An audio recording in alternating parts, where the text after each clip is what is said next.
Om Shanti. Hare Rama वाक्यन 23/3/1981। First या air condition में वञण जो सहज साधन। अॼु बाप दादा सभु ॿारनि जी सूरत में विशेष हिकु ॻाल्हि ॾिसनि पिया। वो कहिड़ी हुई? हर हिक जे चहिरे ते प्योरिटी जी ब्यूटी केसिताईं आई आहे।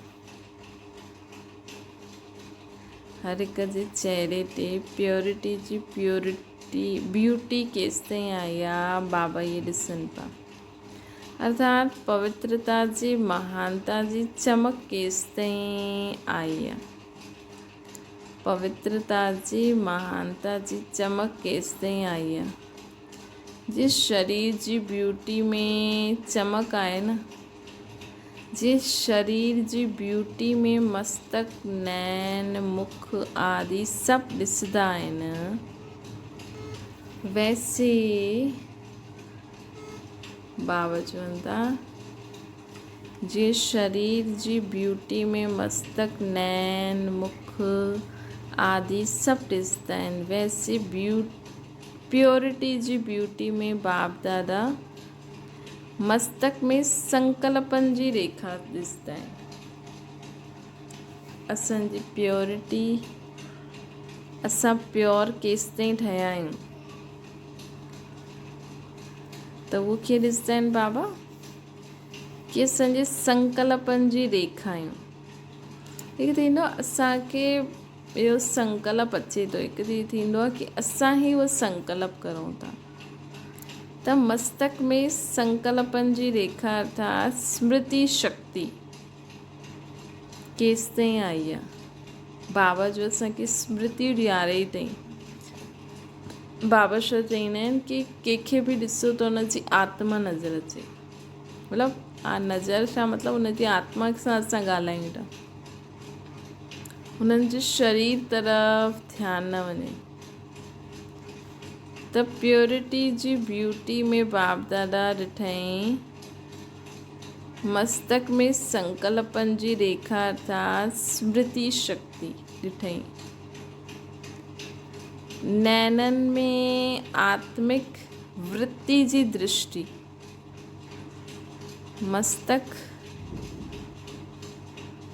मस्तक में छा ॾिठईं? प्योरिटी जी रेखा, कि केतिरो असांजो संकल्प, स्मृति संकल्प में बाबा जो ज्ञान यादि आहे, स्मृतियूं जो बाबा ॾियारे अथई। जॾहिं असां नैनन में आत्मिक वृत्ति जी दृष्टि ॾिठईं, मुख में महान आत्मा ठहिण जी ख़ुशी जी मुस्कान ॾिठईं, वाणी में सदा महान ठही महान ठाहिण जा बोल ॾिठईं, सिर ते पवित्रता जी निशानी जी लाइट जो ताज ॾिठईं। जिस शरीर जी ब्यूटी माण्हू ॾिसंदा आहिनि न, इन्हनि जा नैन कीअं आहिनि, मुख कीअं आहे, आदि आदि। त बाबा आत्मा जी प्योरिटी कीअं ॾिठईं? प्योरिटी जी ब्यूटी कीअं ॾिठईं? मस्तक में संकल्पन जी रेखायूं, स्मृति शक्ति, अखियुनि में आत्मिक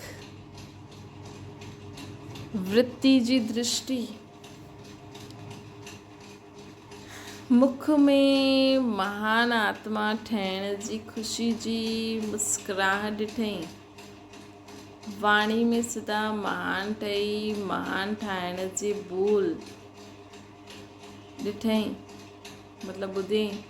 सिर ते पवित्रता जी निशानी लाइट जो ताज ॾिठईं। त चेक करो तव्हांजे मस्तक में संकल्पन जी रेखा अर्थात स्मृति शक्ति केतिरी आई आहे। नैनन में आत्मिक वृत्ति जी दृष्टि आहे, मुख में महान आत्मा ठहिण जी मुस्कुराहट आहे, वाणी में महान ठही महान ठाहिण जा बोल आहिनि। सिर ते पवित्रता जी लाइट जो ताज आहे। अहिड़ो चमकंदो उहो चहिरो हर हिक जो बाप दादा ॾिसनि था।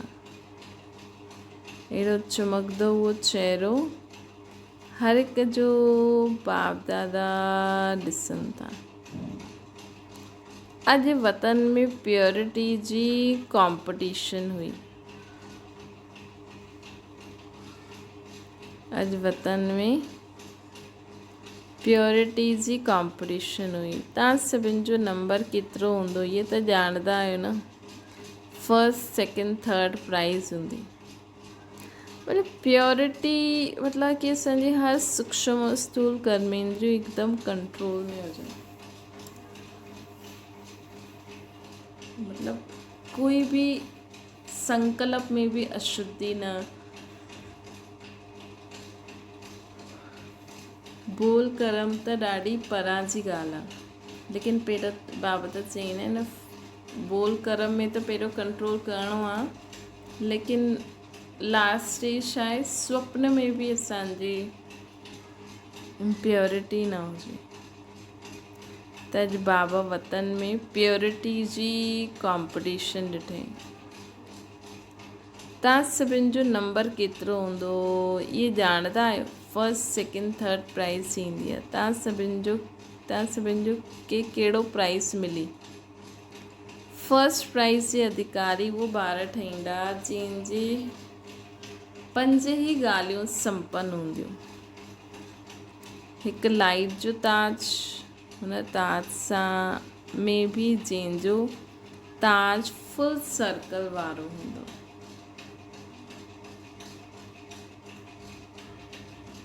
जीअं चंद्रमा जो पूरो सर्कल हूंदो आहे न, कॾहिं अधूरो हूंदो आहे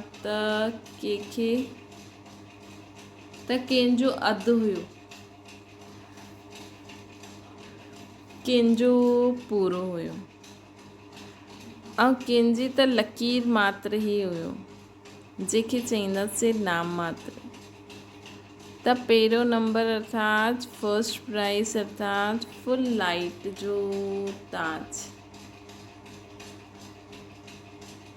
ॿियो नंबर जीअं मस्तक में तिलक चमकंदो आहे न, भाई भाई जी स्मृति अर्थात आत्मिक स्मृति जी निशानी। मस्तक विच बिंदी चमके पई। फर्स्ट प्राइज़ वारनि जी निशानी छा आहे? हिकु त लाइट जो ताज मस्तक ते, ॿियो मस्तक ते जीअं तिलक चमकंदो आहे, से भाई भाई जी स्मृति अर्थात आत्मिक स्मृति जी निशानी। मस्तक विच बिंदी चमके पई। रूहानी प्रेम जी झलक हुई। रूहानी प्रेम जी झलक हुई।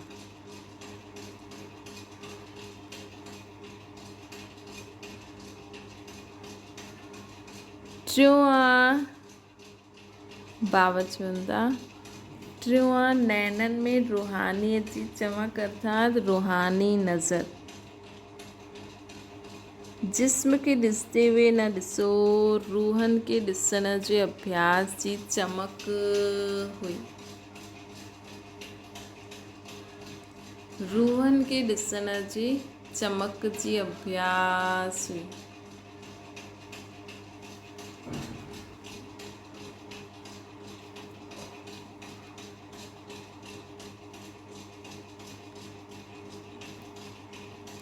बाबा चवनि था, चेक कंदा वञो। रूहानी प्रेम जी झलक हुई। होठनि ते प्रभु प्राप्ति आत्मा परमात्मा जे महान मिलन जी ऐं सर्व प्राप्ति जी मुस्कान हुई। चेहरे ते माता पिता ऐं श्रेष्ठ परिवार सां बिछड़े हुए कल्प पोइ मिलण जी सुख जी लाली हुई। बाप भी लाल, आत्मा भी लाल, घर भी लाल। बाप जे भी ठहियो त लाल थी वियो न, केतिरे प्रकार जी लाली थी हुई। त जंहिंजो चंद्रमा फुल हूंदो न,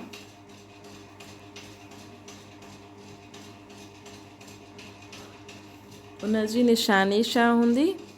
हिकु त लाइट जो ताज हूंदो, ॿियो मस्तक में चमकंदो तिलक, आत्मा आत्मा भाई भाई जी स्मृति, नैननि में रूहानियत जी चमक अर्थात रूहनि खे ॾिसण वारा,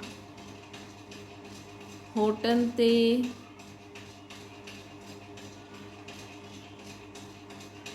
बाबा चवनि था नैननि में रूहानी प्रेम जी झलक हूंदी, होठनि ते प्रभु प्राप्ति आत्मा परमात्मा जे महान मिलन जी ऐं सर्व प्राप्ति जी मुस्कान हूंदी, चेहरे ते माता पिता ऐं श्रेष्ठ परिवार सां बिछड़ण खां पोइ जो मिलण जो सुख लाली हुई,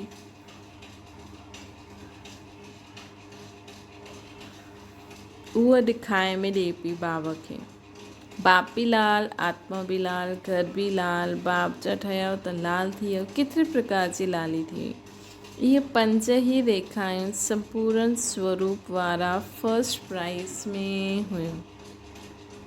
हाणे इन खां इन जे आधार ते सोचो, फर्स्ट प्राइज़ 100 5 जी रेखाउनि में हुया,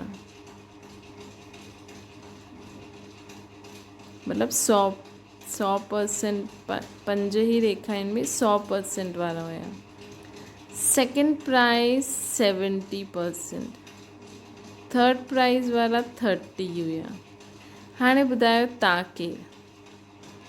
मतलब फर्स्ट प्राइज़ वारा 100 हुया, सेकेंड प्राइज़ वारा 70, थर्ड प्राइज़ वारा 30, त ॿुधायो तव्हां केरु? सेकेंड प्राइज़ वारा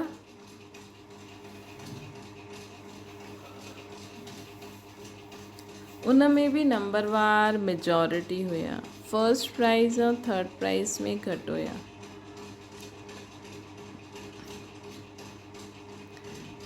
मतलब ये बाबा मार्क्स था ॾियनि 100, 70 ऐं 30 खां 50 जे अंतर में मेजॉरिटी हुया, चईंदा उनखे बि सेकेंड में, लेकिन पुठियां हुया। फर्स्ट क्लास वारनि में 2 प्रकार हुया, हिकु जनम सां ई प्योरिटी जी ब्यूटी जी 5 ही निशानियूं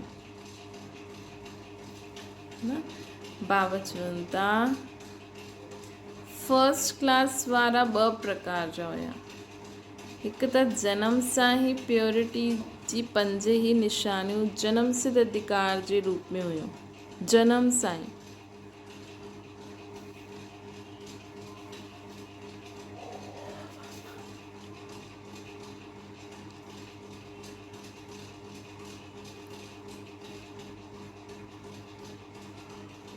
बाबा चवनि था त जेका फर्स्ट वारा हुया, हिकु त जनम सां ई हुया, प्राप्त करिणो न पए, लेकिन प्राप्त कयल ई आहे। जीअं उन्हनि जे चेहरे ते अपवित्रता जी नॉलेज जी रेखा ई न हुई। निजी संस्कार नेचुरल लाइफ, निजी संस्कार नेचुरल लाइफ हुई, संस्कार परिवर्तन करण जी महिनत न खपे उन्हनि खे। स्वप्न में संकल्प मात्र भी अपवित्रता जो वार न,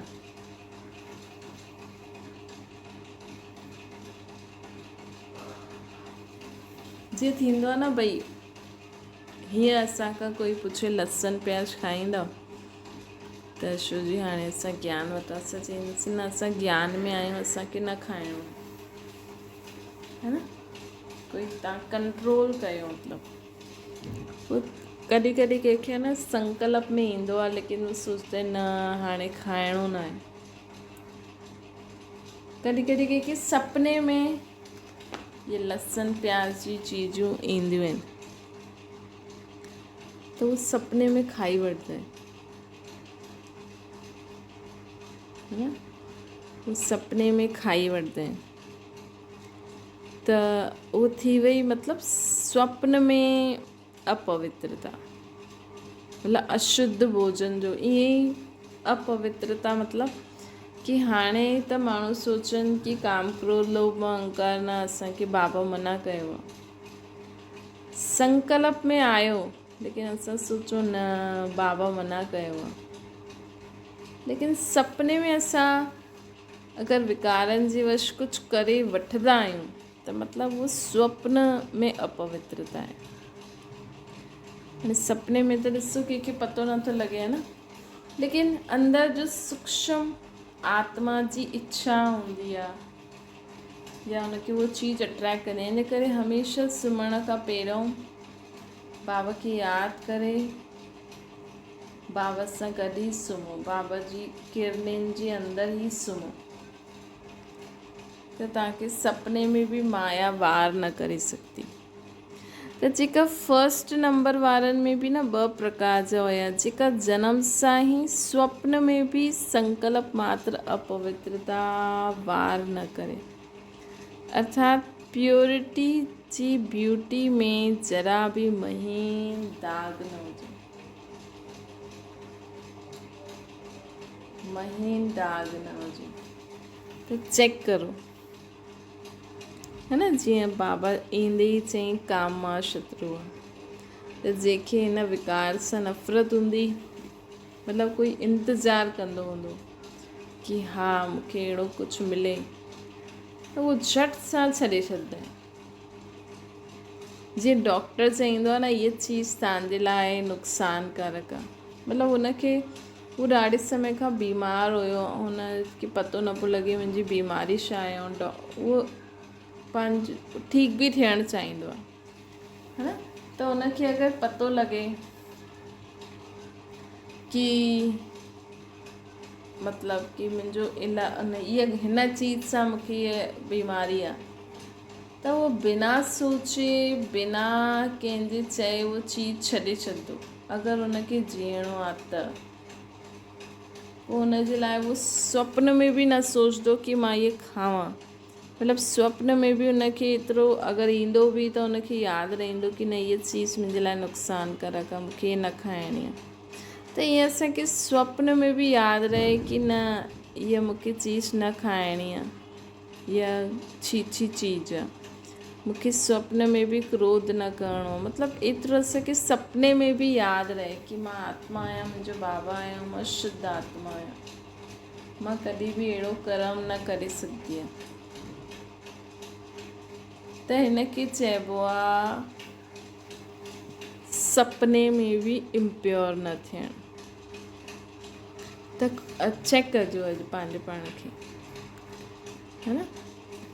बाबा खे चइजो बाबा हीअं त मां लहसुन प्याज न खाईंदी आहियां, विकार बुराइनि जे वश कमु न कंदी आहियां, अॼु तव्हां मुंहिंजे सपने में टेस्ट वठो, ख़ुदि ई चओ बाबा खे। बाबा उहो बाबा खे यादि करे सुम्ही पओ, बाबा तव्हां मुंहिंजे सपने में तव्हां मुंहिंजो टेस्ट वठो कि मूंखे उहो चीज़ मां सपने में बि मूंखे यादि आहे कि मुंहिंजे बाबा मूंखे चयो त इहा मूंखे न करिणो आहे या इहा मुंहिंजे लाइ नुक़सानकारक आहे।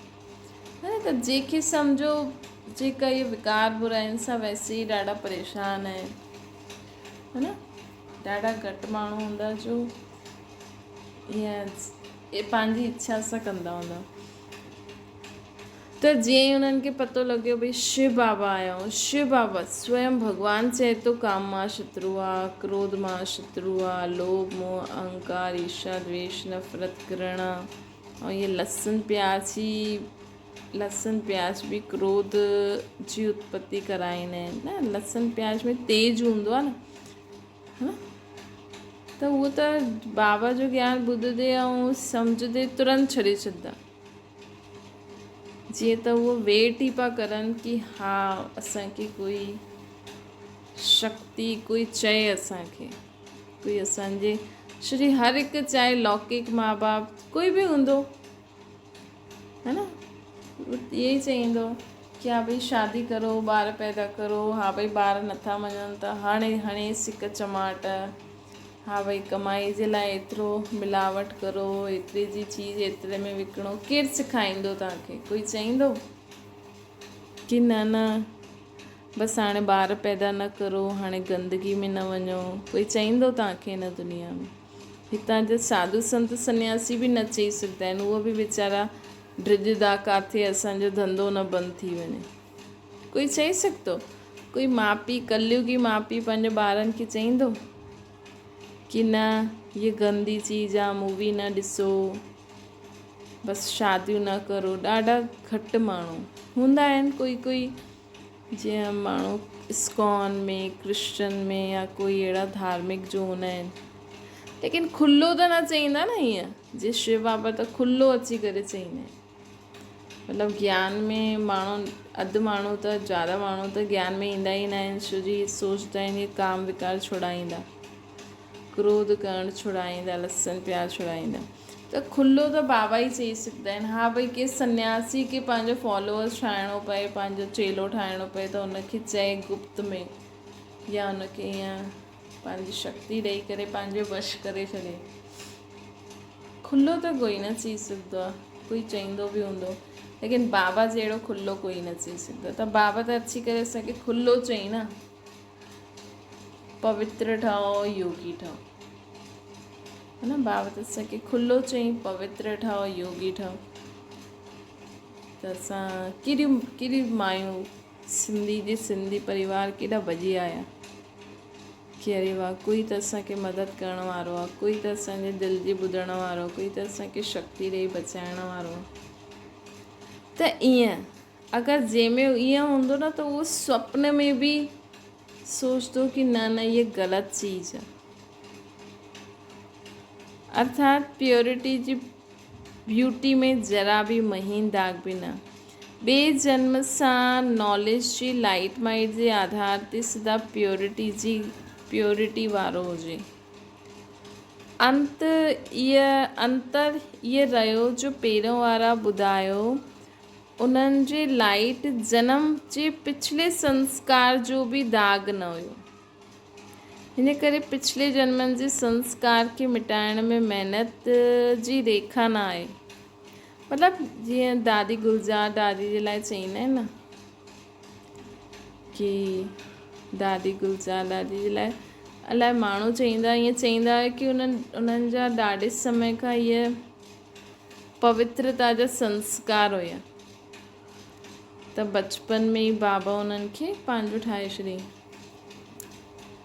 त हीअं बाबा चवनि था, जेका पहिरें नंबर वारा हूंदा न, उन्हनि खे पंहिंजे लास्ट जन्म जे पिछले संस्कारनि जो बि दाग न हूंदो, एतिरो दाग न हूंदो। हिन करे पिछले जन्मनि जे संस्कार खे मिटाइण जी महिनत जी रेखा न आहे।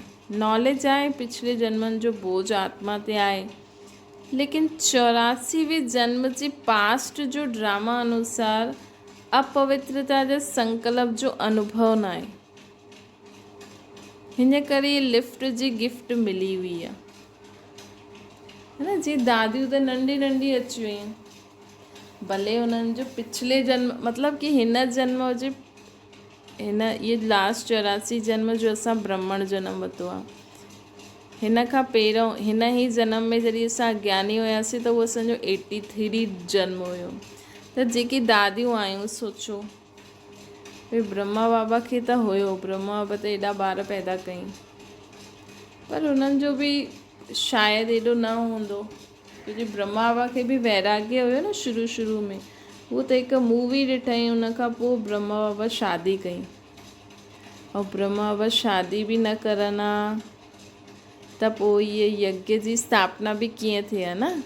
शादी खां पोइ त गृहस्थी ठहींदी आहे, तॾहिं त धंधो आदि माण्हू कंदो आहे न। त ब्रह्मा बाबा त सोचियो ई न कि मां शादी वादी न कंदमि, बसि एतिरा पैसा कमाईंदमि, भीख न मांगदमि, ऐं आराम सां पंहिंजो सत्संग आदि कंदमि। हीअं ब्रह्मा बाबा जी स्टोरी में अगरि तव्हां ॿुधी हुजे त हुयो। उहो त ब्रह्मा बाबा खे पोइ हुननि मूवी ॾिठी, पोइ ॿार आदि पैदा कया, पोइ एॾा गुरू कया, त इहे बि अनुभव ज़रूरी हूंदो, तॾहिं त ब्रह्मा बाबा एॾे ॿारनि जी तकलीफ़ूं ॿुधी करे, सम्झी करे उन्हनि खे राय सलाह ॾिनई हिकु एग्ज़ाम्पल बि ठाहिणो हुयो न कि बाबा गृहस्थ धर्म में ई आयो, छो जी बाबा खे गृहस्थनि खे, अगरि ब्रह्मा बाबा बि सन्यासी जीअं हुजे, सन्यासी मतिलबु अकेला हुजनि हा, छो जी ब्रह्मा बाबा सोचनि पिया न पहिरियों लेखराज जॾहिं कुंवारा हुया त सोचदा हुया कि मां बसि पैसादी पंहिंजे लाइ कमाईंदमि, पोइ बसि खाईंदमि पींदमि ऐं पंहिंजो सत्संग कंदमि। अगरि ब्रह्मा बाबा बि ईअं ई रहनि हा, पोइ शिव बाबा कीअं उन्हनि में अची सघनि हा न। त ब्रह्मा बाबा जो बि शादी करणु, ॿार पैदा करणु, इहे बि ड्रामा में न हूंदो हुयो, छो जो शिव बाबा खे गृहस्थी जे शरीर में अचिणो हुयो, गृहस्थी खे पवित्र ठाहिणो हुयो, है न। तॾहिं त ब्रह्मा बाबा एॾो अभ्यास कयईं पंहिंजी पत्नी जे लाइ कि इहा आत्मा मुंहिंजो भाउ आहे, इहा आत्मा मुंहिंजो भाउ आहे, इहा आत्मा मुंहिंजी, इहे ॿार न आहिनि, इहे मुंहिंजा भाउ आहिनि, आत्मा। अगरि ब्रह्मा बाबा न करनि हा त बाक़ी गृहस्थी कीअं अचनि हा, है न। ऐं दादियूं त हुयूं ई नंढियूं, त उन्हनि खे त पंहिंजे हिन 83 जन्म में त उहो विकार में वयूं ई न, त उन्हनि खे छा पतो कि अपवित्रता छा आहे। त हिन करे बाबा चवनि था कि जेकी फर्स्ट वारी नॉलेज वारी आत्मायूं आहिनि न,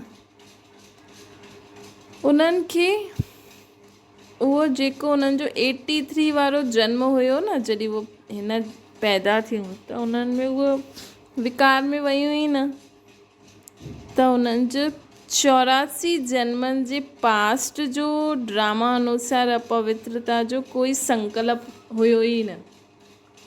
जीअं तव्हां त शादी कई आहे, अगरि तव्हां ॿार ई पैदा कया आहिनि त तव्हांखे त पतो आहे विकार छा थींदो आहे, ईअं न। लेकिन तव्हांजा जेका ॿार आहिनि, अॼुकल्ह त ॿार बि बचपन में कंहिं न कंहिं काम में फंसी वेंदा आहिनि, लेकिन जेका जो सुठा ॿार हूंदा आहिनि, तव्हांजे ॿारनि खे थोरी पतो आहे विकार बुराई, एॾो एक्सप्लेन भई ठीकु आहे किताबुनि में हूंदो आहे, लेकिन जो प्रैक्टिकल उन्हनि खे नॉलेज थोरी आहे। त हीअं त हिन जे कारण उहो जॾहिं बाबा खे यादि कंदा आहिनि न, तॾहिं त बाबा खे कुमारियूं छो ज़्यादा उहो कंदियूं आहिनि, छो जो कुमारियुनि खे पतो ई न आहे, पतो हूंदो आहे लेकिन कोई खे इहो बि न पतो हूंदो आहे कि काम विकार थींदो छा आहे।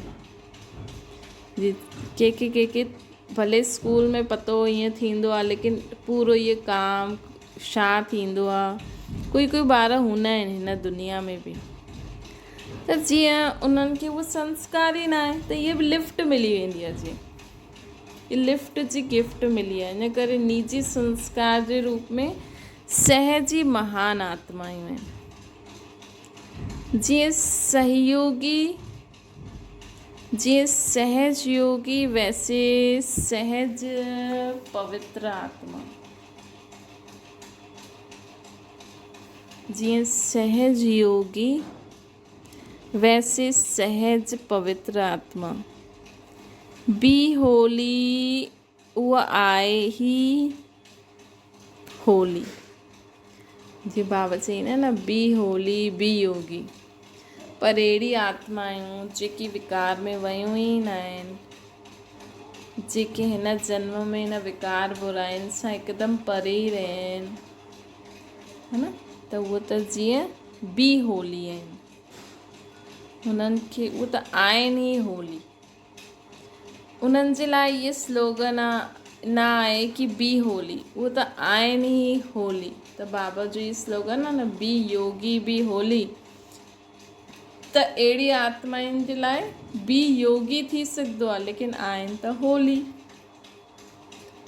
हिन करे बाबा चवंदा चलो तव्हांखे पतो आहे, इहे बि चलो हिन में बि जीअं ब्रह्मा बाबा खे बि पतो हुयो, त उन्हनि पुरुषारथ कयो, हुन सिचुएशन में तव्हां कीअं रहंदा आहियो, हस्बैंड वाइफ रही करे पहिरियों पतित, हाणे तव्हां उन विकार खे छॾे करे कीअं पंहिंजे कर्मेंद्रियनि खे कंट्रोल करे हलंदा आहियो, त इहे तव्हां ॿियनि खे सेखारे सघंदा आहियो न। त ॾिसो हर हिक जो पंहिंजो पंहिंजो पार्ट आहे। गृहस्थी शादीशुदा अगरि ज्ञान में अचे त उहो बि अगरि ज्ञान खे प्रैक्टिकल जीवन में लाए त ॿियनि खे सेखारे सघंदो न। ऐं हिकु कुंवारेपन में बि कीअं हलिबो आहे उहो बि ज्ञान में हलनि था बि सेखारे सघनि। सेंटर वारी दीदियुनि जी त लाइफ ई अलॻि हूंदी आहे। हुननि खे त सॼो ॾींहुं हुन अनुसार हलणो पवंदो आहे। तव्हांजी पंहिंजी सेवा आहे, हुननि जी पंहिंजी सेवा आहे, कुंवारेपन में पंहिंजी सेवा आहे। बसि असांखे बाबा जे ज्ञान खे जीवन में धारण करे ॿियनि जे लाइ एग्ज़ाम्पल ठहिणो आहे। त कॾहिं न सोचो असां छो शादी कई, चलो शादी कई, ॿार पैदा कया, हुन खां पोइ बि तव्हां ज्ञान में हलो था त जीअं तव्हां ॿियनि खे सिखाइण जे निमित्त थी वियो। बाबा चवनि था कि उन्हनि जे लाइ ही आहिनि ही होली।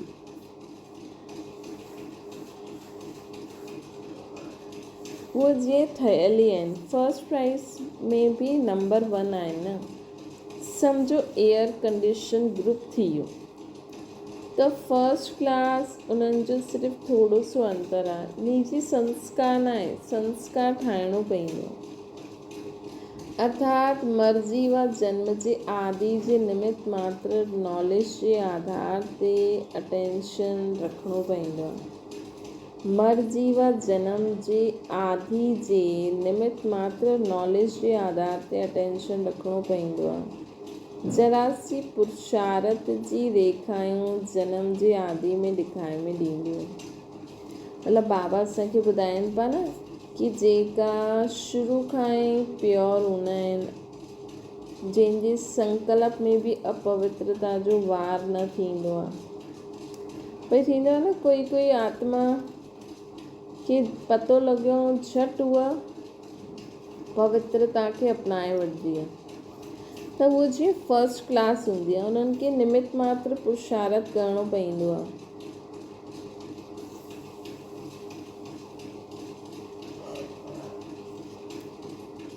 बाबा चवनि था कि पहिरियों आदिकाल जी ॻाल्हि आहे न, एयर कंडीशन अर्थात ठहियल हुई आत्मा, जेके ज़्यादा महिनत न कराइणी पई। जो उनखे चयो बसि उनखे पतो लॻे ऐं उहो करणु लॻी वेंदी आहे। त ठहियल आत्मा ऐं फर्स्ट क्लास वारा आदि में स्वयं खे थोरो ठाहींदा आहिनि। उन्हनि में बि पुरुषार्थ सहज कयो न, सहज पुरुषार्थ, तीव्र पुरुषार्थ, समृद्ध पुरुषार्थ। लेकिन पोइ बि पुरुषार्थ जी रेखायूं आहिनि। इहे प्योरिटी जी ॻाल्हि हले थी। बाबा चवनि था प्योरिटी जे सब्जेक्ट में उहा जीअं ठहियल ई आहिनि ऐं पुरुषार्थ जी रेखा वारा आहिनि। बाक़ी टोटल सभु सब्जेक्ट जी ॻाल्हि अलॻि आहे। मतिलबु प्योरिटी, उन्हनि खे प्योरिटी खे धारण करण में महिनत न करणी पवंदी आहे। बाक़ी सभु ॻाल्हियूं अलॻि आहिनि।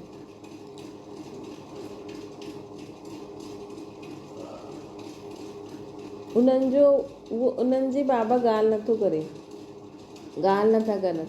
बाबा प्योरिटी जी ॻाल्हि था करनि। प्योरिटी जी सब्जेक्ट में उहे जीअं ठहियल ई आहिनि, उहे पुरुषार्थ जी रेखा वारा आहिनि जेका ॿिया आहिनि। बाक़ी टोटल सब्जेक्ट जी ॻाल्हि अलॻि आहे। इहे हिकु सब्जेक्ट जी ॻाल्हि बाबा करनि था। इहे 8 रत्ननि जी माला आहे।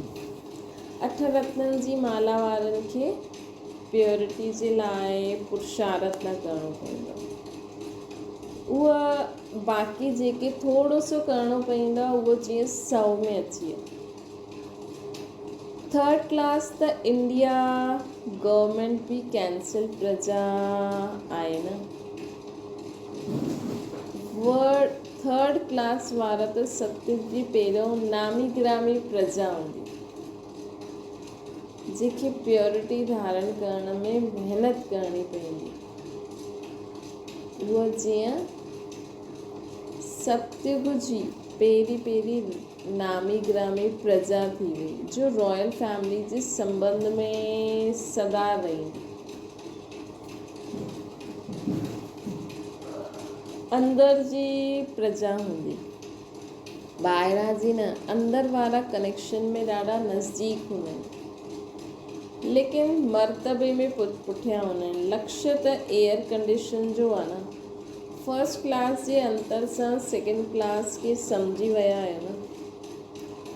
सेकेंड क्लास सां फर्स्ट एयर कंडीशन में वञण जो ॾाढो सहज साधन आहे। हाणे जेका सेकेंड क्लास वारा आहिनि न, अगरि उन्हनि खे एयर कंडीशन में अचिणो आहे त हुन जे लाइ बाबा साधन ॿुधाइनि था कि संकल्प करो मां आहियां ही ओरिजिनल प्योर आत्मा। संकल्प करो मां आहियां ही ओरिजिनल प्योर आत्मा, पवित्र आत्मा। ओरिजिनल स्वरूप अपवित्र त न थियो न।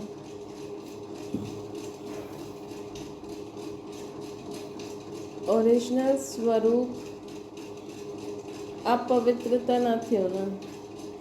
अनादि आदि ॿिन्हिनि कालनि जो ओरिजिनल स्वरूप पवित्र ही हूंदो।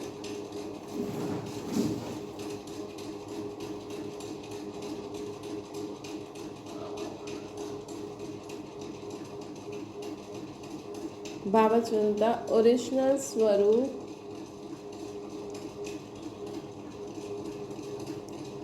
अपवित्र त न हुयो न। असां आत्माउनि जो ओरिजिनल स्वरूप त प्योर ई हुयो न, जॾहिं असां परमधाम में हुयासीं। उहो त जॾहिं असां हेठि लथासीं त असां धीरे धीरे असांजी हेठि लहण खां पोइ बि 2 युगनि ताईं त पवित्र ई रहियासीं। अनादि आदि ॿिन्हिनि कालनि जो ओरिजिनल स्वरूप पवित्र ई आहे। अपवित्रता त आर्टिफिशियल आहे, रियल न आहे। अपवित्रता त आर्टिफिशियल आहे, रियल न आहे।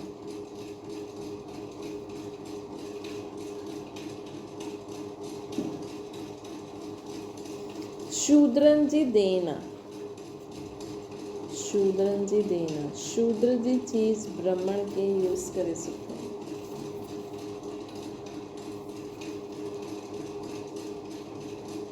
शूद्रनि जी देन आहे इम्प्योरिटी।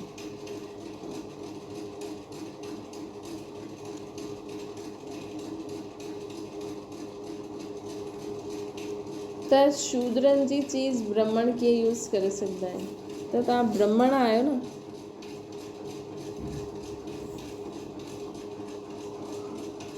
है न, हिन करे जेतिरो थी सघे न, श्री छा थींदो आहे, बाबा चईंदा आहिनि न, इहे विकार बि घटि न आहिनि। है न, तव्हां ॾिसो दुनिया में माण्हू कोई अहिड़ी मूवी ॾिसी वठंदो आहे, तॾहिं बि पंहिंजे ॿारनि खे जॾहिं शादी जी उमिरि थी वञे तॾहिं ई अहिड़ी चीज़ूं ॾेखारिणी खपनि। अगरि शादी करणी आहे त न त उन्हनि खे अहिड़ी चीज़ूं ॾिसणी ई न खपनि। छो जो ॾिसो, तव्हां हिकु मूवी ॾिसंदा आहियो, हुन में कहिड़ा कहिड़ा सीन हूंदा आहिनि न, कीअं कीअं माण्हू विकार बुराइनि जे वश कमु कंदो आहे। चाहे सुठी ॻाल्हियूं बि हूंदियूं आहिनि, लेकिन विकार बुराइनि जी ॻाल्हियूं जल्दी कैच करे वठंदियूं आहिनि। उहो पोइ कीअं अंदरि फीलिंग ईंदी आहे अंदरि। सोचो अगरि नंढा ॿार अञा एतिरी उमिरि न थी आहे, मूवी ॾिसणु वञूं था, उहो फीलिंग त ईंदी न। समझदार ॿार त कंट्रोल करे वठंदो, लेकिन बेसमझ ॿार हूंदो त उहो करे वठंदो। ऐं जंहिंजी शादी थियल हूंदी हुनखे त लॻंदो आहे भई असांजी त शादी आहे, असां त पति पत्नी आहियूं, चलो। त मतिलबु त उहो ॾिसण खां पोइ रोज़ु माण्हुनि खे उहा अहिड़ा ख़्यालात ईंदा, पोइ करे वठंदा। त इहा जीअं शूद्रनि जी देन। असां जीअं माण्हू जीअं थिएटर में वञनि था, ॾिसी था अचनि, पोइ गंदगी करनि था। है न, मतिलबु फिल्म स्टार वारा जेके माण्हू हाणे जो भॻवानु मञंदो आहे न, फिल्म स्टार खे माण्हू कीअं हुनजी जीअं न सतयुग में प्रिंस प्रिंसेस हूंदा न,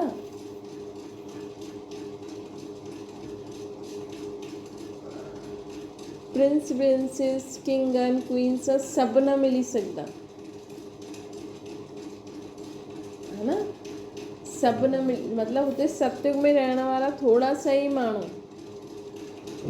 शुरू में सिर्फ़ु 9 लख माण्हू बि लक्ष्मी नारायण खे न ॾिसी सघंदा, राधे कृष्ण खे न ॾिसी सघंदा। त ईअं ई आहे न, जीअं हितां जा जेका हीरो हीरोइन हूंदा आहिनि, उहे भला आहिनि असां जहिड़ा साधारण मनुष्य, प्राइम मिनिस्टर प्रेसिडेंट आहे, प्राइम मिनिस्टर प्रेसिडेंट ॾिसो काॾे वेंदो आहे कीअं भीड़ लॻी वेंदी आहे। कोई तव्हांखे पतो लॻे तव्हांजे शहर में कोई फिल्म स्टार अचे थो त कीअं माण्हू हुन खां भीड़ लॻी वेंदी आहे, हुन खां साइन वठण लाइ कीअं माण्हू अॻियां पुठियां घुमंदा आहिनि जीअं त कोई भॻवानु अचे है न। त इहे शूद्र कुल जी आत्मायूं आहिनि जेका हाणे इहे विकार बुराइनि जे वश थी करे फेमस थी वियूं आहिनि। छो एक्टर फेमस थींदो आहे जॾहिं मूवी में अहिड़ी एक्टिंग करे कि रोइण जे सीन में माण्हू खे रोआरे छॾे, खिलाइण जे सीन में माण्हुनि खे अगरि थिएटर पूरो खिली वियो, कोई अहिड़ो विकारी सीन हुजे ऐं हुन सीन खे माण्हू ॾिसण लाइ वो फीलिंग अरे वाह केॾी सुठी पिक्चर आहे, उहो सीन त ॾाढो ई मस्तु। हिकु जेका विकारी माण्हू हूंदा या जेके अहिड़ा सीन हूंदा त उहो सीन ॾिसण लाइ मूवी में वेंदा भले हुननि जी स्टोरी सुठी न आहे। त इहे जीअं शूद्र कुल जी आत्मायूं न विकारनि जो दान करनि, तॾहिं त बाबा चईंदा आहिनि न कि सिनेमा हेल जो द्वार आहे।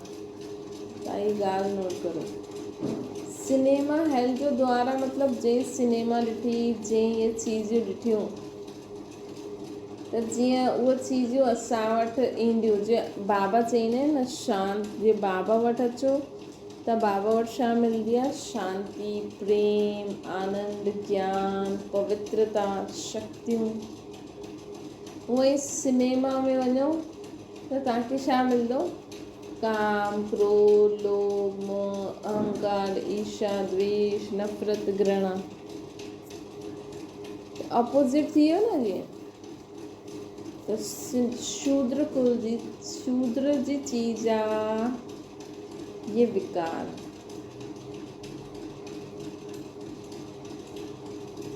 है शूद्रनि जी चीज़ ब्राह्मण कीअं यूज़ करे सघंदा आहिनि। सिर्फ़ ये हिकु संस्कार रखो, अनादि आदि रियल रूप पवित्र आत्मा, अनादि आदि रियल रूप पवित्र आत्मा।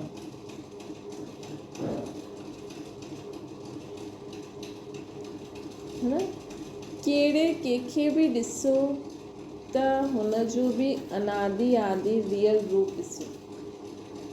अरे बाबा चईंदा न कि हर हिक खे ॾिसो त आत्मा, ये आत्मा परमधाम जी रहण वारी बाबा जी संतान शुद्ध आत्मा है। अनादि आदि रियल रूप ॾिसो हुनजो।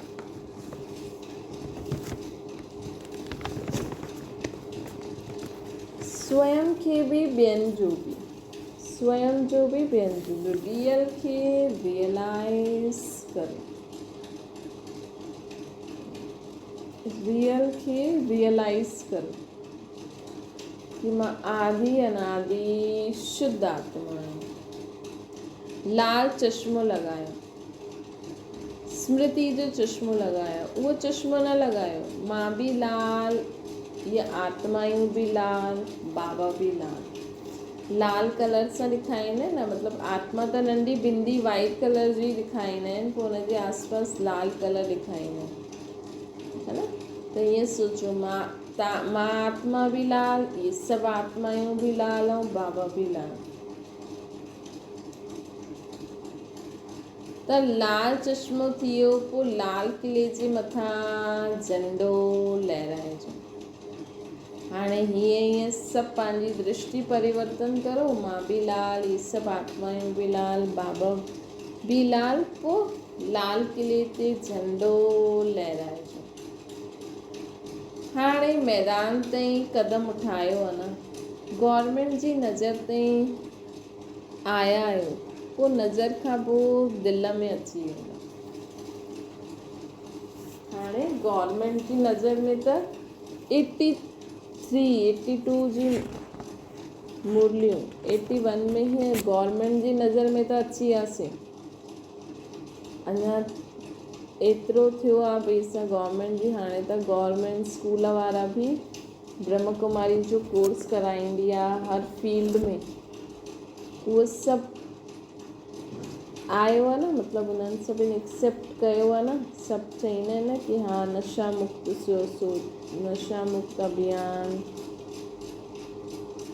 चाहे एजुकेशन डिपार्टमेंट में, चाहे मेडिटेशन सां बीमारियूं ठीकु करण में, केतिरे प्रकार सां आया आहिनि। सभिनि जी दिलि सां हाणे दिलि में इहा अचे कि इन्हनि खे कराइण वारो केरु, सभिनि जी दिलि सां निकिरे कि अगरि आहे त इहे ई आहे। मतिलबु अगरि नशा मुक्त कराए सघंदी आहे त इहे ब्रह्म कुमारी ई कराए सघंदी आहे। अगरि कंहिंजे जीवन खे सुठो ठाहिणो हुजे त इहे ब्रह्म कुमारी ई ठाहे सघंदी आहे। हाणे इहा आवाज़ फैले कि इहा वॾी संस्था आहे, वॾो कार्य आहे हिननि जो।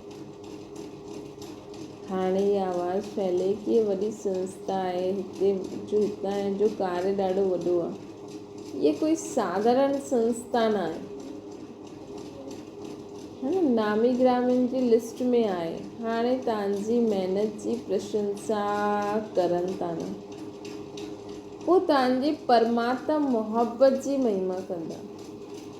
हाणे त सभिनि खे नज़र अचे थो कि हीअ ब्रह्म कुमारी ईअं थी करे, हीअ ब्रह्म कुमारी ईअं थी करे, लेकिन हिन हिकु ब्रह्म कुमारी में शक्ति किथां आई जो माण्हुनि खां बीड़ी सिगरेट छुड़ाए थी? कॾहिं इहो सोचियो आहे माण्हू? हाणे ॾिसो, माण्हू सिर्फ़ु इंसान खे ई ॾिसंदा आहिनि। अॼु ॾिसो, कोई गुरू हुजे, कोई संत हुजे, उहो अगरि कंहिंखे आशीर्वाद ॾे, हुनजो कमु थी वञे त उहो त चईंदो हीअ संत ॾाढो वॾो आहे, लेकिन न, संत वटि शक्ति किथां आई? उहो बि त असां वांगुरु इंसान ई आहे, है न। जेतिरो उहो तप करनि था ओतिरो त गृहस्थी में बि माण्हू करनि था न। अॼुकल्ह त घर गृहस्थी में बि माण्हू केॾा अमृत वेला कंदा आहिनि, केॾा पाठ पूजा कंदा आहिनि न। त उन्हनि जो नाम, बसि उन्हनि थोरी अलॻि कपिड़ा पाए वेठा आहिनि, उहा थोरो बहुत कुझु उन्हनि एक्स्ट्रा छॾियो आहे।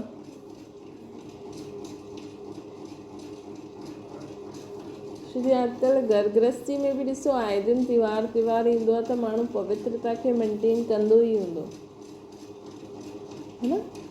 त माण्हू त हुननि खे ॾिसी चवनि था इहो भॻवानु आहे, लेकिन अलाए तव्हांजे घर में कंहिंजी दुआ निकिती जो तव्हांजो कमु थी वियो, है न। ईअं ज़रूरी न आहे कि हुन संत जे आशीर्वाद सां ई तव्हांजो कमु थिए।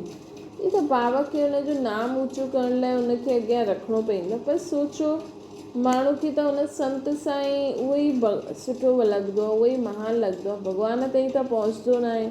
इहे अगरि हाणे जा माण्हू बि इहे ब्रह्म कुमारी सुठी, इहा दीदी सुठी, इहा दादी सुठी, इहा फलानो सुठो, त जेसिताईं बाबा वटि न पहुचंदो, परमात्मा मोहब्बत जी महिमा जी ॻाल्हि आहे न।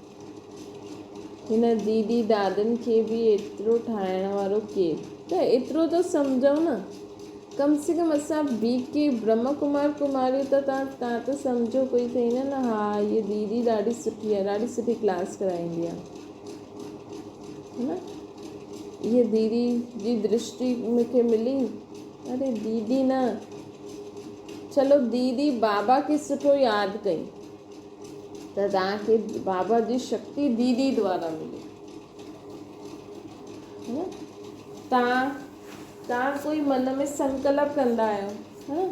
ऐं अगरि तव्हां अगरि कंहिंजी क्लास ॿुधंदा हूंदव, तव्हांखे हुन क्लास में पंहिंजे प्रश्न जो उत्तर मिली वियो त तव्हां त चईंदव हीअ दीदी जी क्लास मां ॿुधो, मूंखे हिन सां उत्तर मिली वेंदा।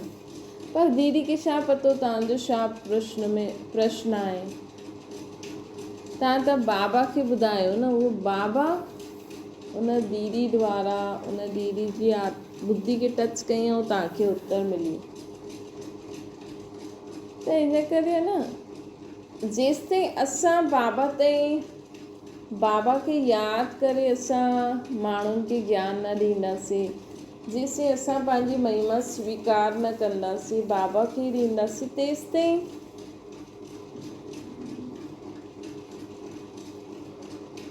इहे कमु बाबा था कराइनि, इहे माण्हुनि ताईं न पहुचंदो। हाणे बाबा चईंदा आहिनि की माण्हू परमात्मा मोहब्बत जी महिमा करनि। बस साकार रूप में कोई निमित ठहींदो आहे, लेकिन बाबा जो बि सर्व संबंध जो अनुभव असांखे कराईंदा आहिनि, है न, कराईंदा त मनुष्य तन द्वारा ई न, लेकिन कराइण वारो त शिव बाबा आहे न, है न। चलो ब्रह्मा बाबा द्वारा ही अगरि असांखे पिता जे संबंध जो अनुभव थियो, लेकिन ब्रह्मा बाबा बि पहिरियों साधारण कलयुगी मनुष्य हुया। ये त शिव बाबा उन्हनि में उहो गुण भरियईं ऐं असांखे उहा अनुभूति थी।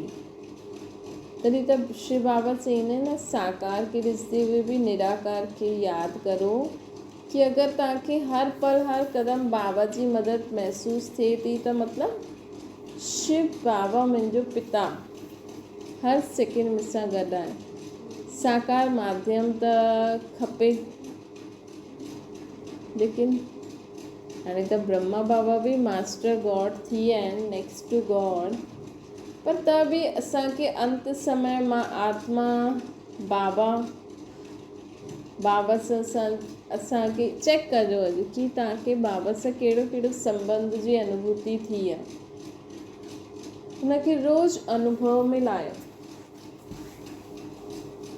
बाबा असांजो पिता बि आहिनि, बाबा असांजा टीचर बि आहिनि, बाबा असांजा सतगुरु बि आहिनि, फ्रेंड बि आहिनि, साजन बि आहिनि, दोस्त फ्रेंड थी वियो, बाबा असांजो डॉक्टर बि आहिनि। त मूंखे निराकार खे यादि करे हीअं संकल्प करो, बाबा सां हर संबंध जी अनुभूति करो।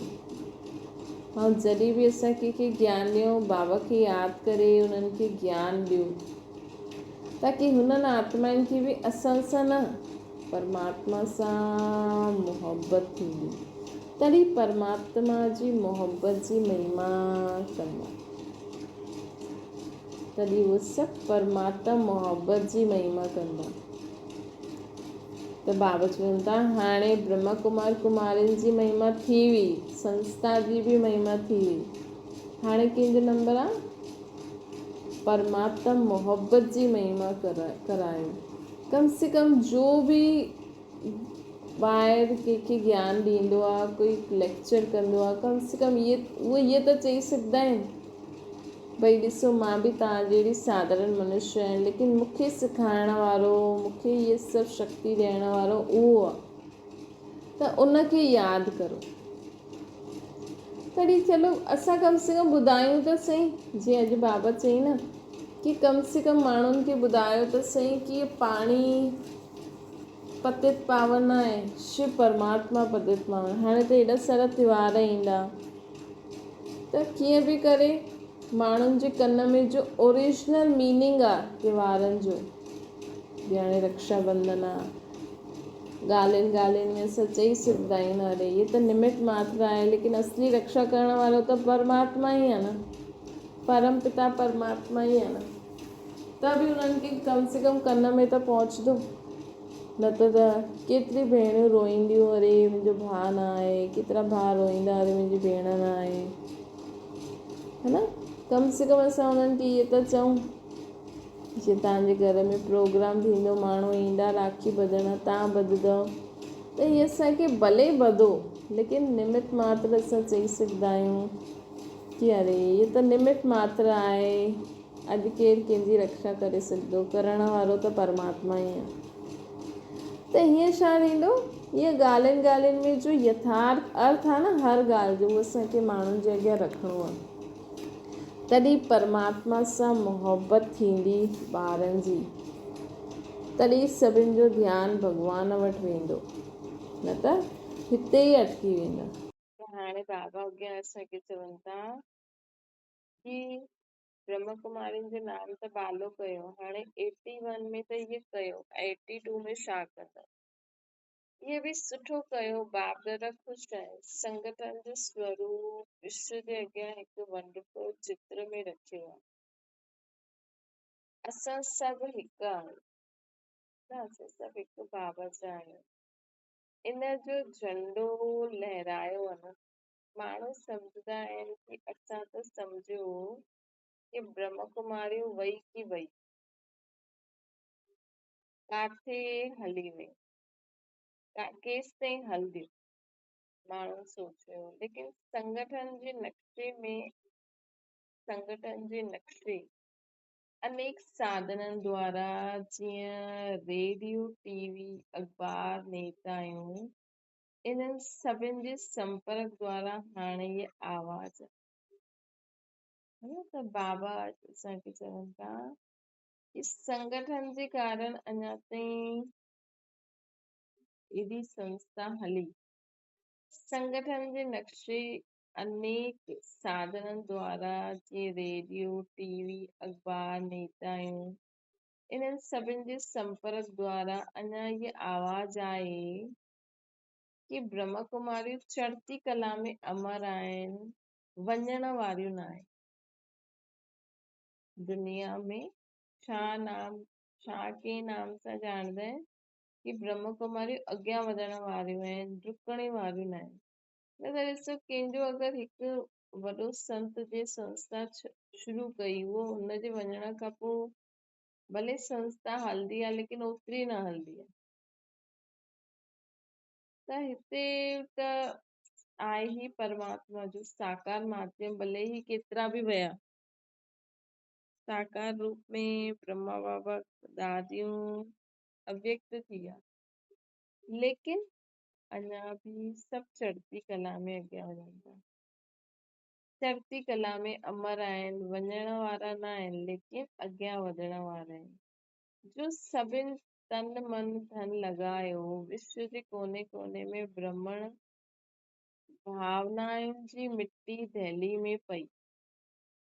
दिल्ली में प्रोग्राम थियो हूंदो, इहे बि शुभ भावनाउनि जी मिट्टी विझण जी सेरेमनी थी हुई। शुभ भावना जी मिट्टी विझण जी सेरेमनी थी हुई। पंहिंजे राज्य जी नींव खे मजबूत कयो न, हिन करे कुछ फल निकितो, कुछ निकिरंदो, सब फल इकट्ठो थोड़ी निकिरंदो, है न। शुभ भावना जी मिट्टी विझण जी सेरेमनी थी हुई। पंहिंजे राज्य जी नींव खे मजबूत कयो था, हिन करे कुछ फल निकितो, ॿियो कुछ निकिरणो आहे, है न। कुछ फल निकितो, ॿियो कुछ निकिरणो आहे।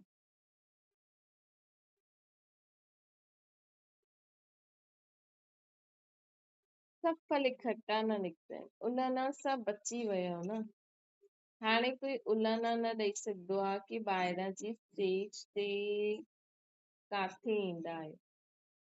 त प्रोग्राम थियो हूंदो, हुन समय सभु ॿाहिरां जी स्टेज में निकिता हूंदा, न त ॾिसो, हिकु बार ज्ञान वठण खां पोइ, है न, असांखे सम्झ में ईंदो आहे, माण्हू खे अचे न अचे, त कई बार दुनियादारी, हाणे जेका ज्ञान में पक्का थी न वेंदा न, उन्हनि खे दुनियादारी वैसे वणंदी बि न आहे, है न। लेकिन ज्ञान त ॾियणो ई आहे न। त ॿाहिरि त निकिरणो ई पवंदो। त बाबा जो असांखे चवनि था कि ॿारनि खे उल्हाना सां बची वियो न, ॿाहिरां जी स्टेज ते अची वियो, लाल किले ताईं पहुची वियो, त उल्हाना समाप्त। मतलब लाल किले ते वञी करे बाबा जो संदेश ॾिनो, हाणे कोई असांखे उल्हाना न ॾेई सघंदो आहे। जॾहिं कोई उल्हाना न ॾेई सघे, कि बाबा चवनि था पंहिंजी कमज़ोरी रही हुननि जी, तव्हांजो उल्हाना न रहे। हाणे हुननि न सम्झियो, हुननि जी कमज़ोरी, असांजो त कोई उल्हाना न रहियो न, हिन करे सफलता मूर्त आहे ऐं सदा ई रहंदा। अॻियां ॿियो नयो प्लान ठाहींदव, ख़र्च खे न सोचो, ख़र्चो छा कयो, 10 पैसा ई त ॾिना। माण्हू त मनोरंजन संगठन जे लाइ, संगठित प्रोग्राम जे लाइ केतिरो जमा कंदा आहिनि। है न। माण्हू त मनोरंजन संगठन जे मतिलबु कीअं अगरि ॾह ॾह पैसा या ॾह ॾह रुपया बि ॾिना हूंदा त बाबा चवनि था की तव्हां जॾहिं कोई माण्हू पंहिंजी सोसाइटी में प्रोग्राम कंदो आहे त उनमें केतिरो ई मनोरंजन जे लाइ केतिरो ई इकठो कंदा आहिनि। माण्हू त मनोरंजन संगठन जे लाइ संगठित प्रोग्राम जे लाइ केतिरो ख़र्चो जमा कंदा आहिनि ऐं ख़र्चो कंदा आहिनि। तव्हां सभिनि त 10 पैसा या 10 रुपयनि में कमु कयो न। एतिरो वॾो परिवार ॾिसणो मिलणो आहे। इहे बि स्नेह जो सबूत आहे। असांजो एॾो वॾो फैमिली आहे, इहे ॾिसणो आहे ऐं हुनमें सम्मिलित थियणो आहे त इहे बि स्नेह जी निशानी आहे न।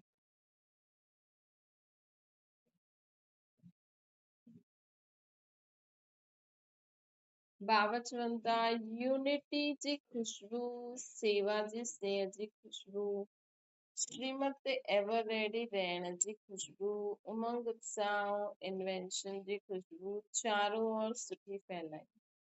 त हिन प्रोग्राम सां कहिड़ी कहिड़ी खुशबू फैली? यूनिटी जी, सेवा जी स्नेह जी, श्रीमत सदा एवर रेडी रहण जी, उमंग उत्साह ऐं नई इन्वेंशन जी खुशबू चारों ओर फैलाई। बाप दादा वटि वतन ताईं बि खुशबू वई कि ॿार कीअं सभु मिली जुली करे कमु करनि था। हाणे सिर्फ़ हिकु खुशबू रहियल आहे। हाणे हिकु खुशबू फैलाइणी आहे। भई ब्रह्म कुमारियुनि जो नाम बालो थी वियो, सभु कुझु बालो थी वियो। हिकु खुशबू कहिड़ी बाक़ी आहे? भगवान जा ॿार आहियूं, इहा खुशबू रहिजी वई। हा, कॾहिं बि अगरि तव्हां कोई बाबा खे ज्ञान ॾियो, माण्हू तव्हांजी तारीफ़ करनि न त बसि हुननि खे चइजो कि असां बि साधारण हुयासीं, असांखे बि बाबा सेखारियो अथई। बाबा मतिलबु परम पिता परमात्मा। त हाणे कहिड़ी खुशबू फैलाइणी आहे हिन ब्रह्मण परिवार खे पूरे विश्व में कि असां सभु कंहिंजा ॿार आहियूं? शिव बाबा ब्रह्मा मां जा ॿार आहियूं। असां भगवान जा ॿार आहियूं। आहियूं त सभी, लेकिन असां उन्हनि खे पहचानियो आहे। जे जेतिरो पहचानियो आहे, जे जेतिरो उन्हनि खे प्यार सां यादि करे उन्हनि जी ॻाल्हियुनि खे जीवन में धारण करे हलियो आहे, ओतिरा उहे नज़दीक जा ॿार आहिनि। त कहिड़ी खुशबू फैलायो कि असां भगवान जा ॿार आहियूं, महान आत्मायूं आहियूं, हेसि ताईं त पहुचिया आहियूं। आत्मिक बॉम्ब त लॻायो आहे, लेकिन हाणे परमात्म बॉम्ब लॻायो। बाप आयो आहे, बाप जो इहे ॿार बि साथी आहिनि। हाणे इहे लास्ट झंडो लहराइणो आहे। कहिड़ो झंडो लहरायो? कि बाबा आहिनि, बाप जा असां ॿार आहियूं, बाबा जो इहे कमु थो हले, इहे लास्ट बाबा जा साथी ॿार आहियूं। है न। त इहे कॾहिं शो थींदो? जॾहिं असां उन्हनि खे चईंदासीं भई उहो त तव्हांजी तारीफ़ कंदा, अरे ब्रह्म कुमारी त ॾाढो सुठो आहिनि, तव्हां त ॾाढो सुठो ॿुधायो था, लेकिन तव्हांखे चइणो खपे न, ॾिसो मां बि त तव्हां जहिड़ी साधारण हुयमि, मूंखे मां बि भॻवान जो ज्ञान प्राप्त कयो आहे। हाणे असां भॻवान जा ॿार ठहिया आहियूं। भले उहो तव्हांजी हसी उड़ाइनि, भले उहो, लेकिन असां इहे त चइणो पवंदो न। हाणे भले बाबा चईंदा आहिनि कंहिंखे डायरेक्ट न चओ कि भॻवानु आयो आहे, लेकिन इहे त चई सघंदा आहिनि न असांखे जो ज्ञान आहे न उहो डायरेक्ट भॻवानु पढ़ाईंदो आहे। ऐं इहे पहिरों जो हुयो, हाणे त चइणो पवंदो न, है न। हाणे त माण्हुनि वटि एॾो टाइम बि न आहे कि पूरो ज्ञान वठनि। कोई ईंदो लास्ट जो फास्ट जो फर्स्ट, लेकिन एतिरो त थी सघंदा आहे असां रोज़ भॻवान जो ज्ञान ॿुधंदा आहियूं, परम पिता जो ज्ञान ॿुधंदा आहियूं, उन असांखे इहो ॿुधायो अथई। है न, एतिरो त चई सघंदा आहियूं न असां भॻवान जो ज्ञान ॿुधंदा आहियूं, उन्हनि ॿुधायो अथई। त बाबा चवनि, भले उहो चवनि हा सभी भॻवान आहिनि, पर असांजो भॻवानु वॾो आहे। जॾहिं सभी भॻवान आहिनि, तव्हां बि पंहिंजे भॻवाननि खां ॿुधंदा आहियो, लेकिन तव्हांजो दुख दूर न थियो आहे। लेकिन मां जे भॻवान खां ॿुधंदी आहियां न, उहो मूंखे सभु कुझु सेखारींदो पढ़ाईंदो आहे। न जे माण्हू चवंदा आहिनि हा उहो बि हुनजो टीचर आहे, उहो बि टीचर आहे, लेकिन असांजो सतगुरु बाबा सभिनि खां वॾा आहिनि। असांजो बाप सभिनि खां वॾो आहे, अलॻि आहे। हिन करे बाबा असांखे चवनि था कि हाणे इहा बॉम्ब परमात्मा बॉम्ब लॻायो। है न, कहिड़ो बॉम्ब लॻाईंदा? परमात्मा बॉम्ब लॻायो। बाप आयो आहे, बाप जा इहे ॿार साथी आहिनि, ये लास्ट झंडो लहराइणो आहे। भाषाऊं द्वारा, झांकियुनि में, माइक द्वारा त संदेश ॾिनो, लेकिन हाणे सभिनि जी नज़र हिकु संदेश ते पहुची वञे। हाणे सभिनि जी बाबा चवनि था झांकियूं आदि भाषण त ॾाढा कयो, लेकिन हाणे सभिनि जे हृदय ताईं संदेश पहुची वञे। सभिनि जे हृदय ताईं संदेश पहुची वञे कि बाबा आयल आहे। सभी दिल सां चवनि असांजो बाबा अची वियो। सम्झो हाणे छा करणो?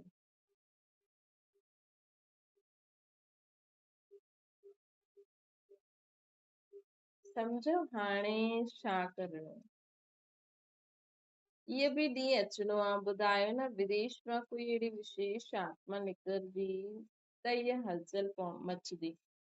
सब फर्स्ट क्लास प्योरिटी जी ब्यूटी में अची विया आहिनि। सेकेंड क्लास बि ख़तम थी वञे त इहे ॾींहुं दूर न। बाबा असांजी प्योरिटी जी ब्यूटी ॾिसनि था न, तॾहिं बाबा चई न, अगरि कोई सेकेंड क्लास बि आहे त हुनखे फर्स्ट क्लास में अचण में छा करणो पवंदो? हमेशा सम्झ मां अधिकारी आत्मा आहियां, सदा पवित्र रहण, मां ओरिजिनल पवित्र आत्मा आहियां। मां ओरिजिनल पवित्र आत्मा आहे। इन सां तव्हां फर्स्ट क्लास में अची वेंदो, एयर कंडीशन में अची वेंदो। अगरि हीअं थी वियो न, समान सदा यादि रखो। मेरी बाबत चई न, होली खेॾो, होली में पिचकारी सां रंग लॻाईंदा आहिनि न, त हाणे इहे पंहिंजे पिचकारी सां रंग लॻायो कि मां ओरिजिनल प्योर आत्मा आहियां। त फर्स्ट क्लास में अची वेंदा, सेकेंड क्लास ख़तम थी वेंदी, पोइ उहो ॾींहुं जल्दी अची वेंदो। सेकेंड क्लास वारनि खे ब्यूटीफुल ठहिण जे लाइ महिनत जो मेकअप करणो पवंदो। हाणे इहे छॾो, नेचुरल ब्यूटी में अची वञो। जीअं देवताउनि जे संस्कारनि खे अपवित्रता जी अविद्या आहे, देवताउनि खे बाबा चवनि था, देवताउनि खे छा आहे? अपवित्रता जी अविद्या आहे।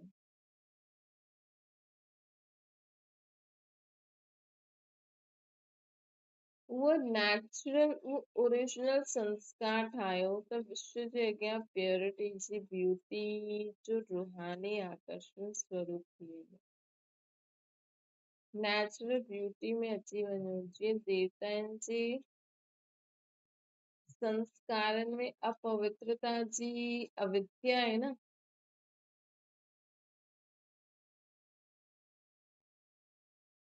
उहो ओरिजिनल संस्कार ठाहियो त विश्व जे अॻियां प्योरिटी जी ब्यूटी जो रूहानी आकर्षण स्वरूप थी वेंदो। सम्झो अॼु छा कॉम्पिटिशन हुई? फॉरेन ग्रुप त ॾाढो वञण वारो आहे।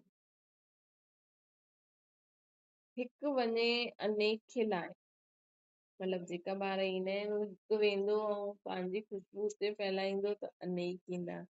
हिकु हिकु स्टार पंहिंजी दुनिया ठाहींदो न। इहा चैतन्य सितारनि जी दुनिया आहे न, चैतन्य सितारनि जी। फॉरेन ग्रुप त सभिनि खां सहज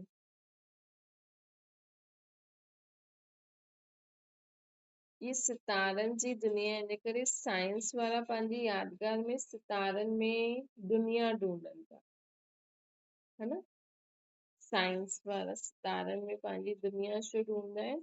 छो जो हाणे असां हिकु हिकु सितारो जॾहिं माण्हुनि खे ज्ञान ॾींदासीं त इहे जीअं असांजा सतयुग में साथी, पोइ त्रेता युग में भगत, त्रेता जा साथी थी वेंदा, पोइ द्वापर युग में भगत थी वेंदा, द्वापर कलयुग में भगत आत्मा बि त चईंदी आहे न, सभु देव आदि सनातन धर्म जी आत्मायूं आहिनि।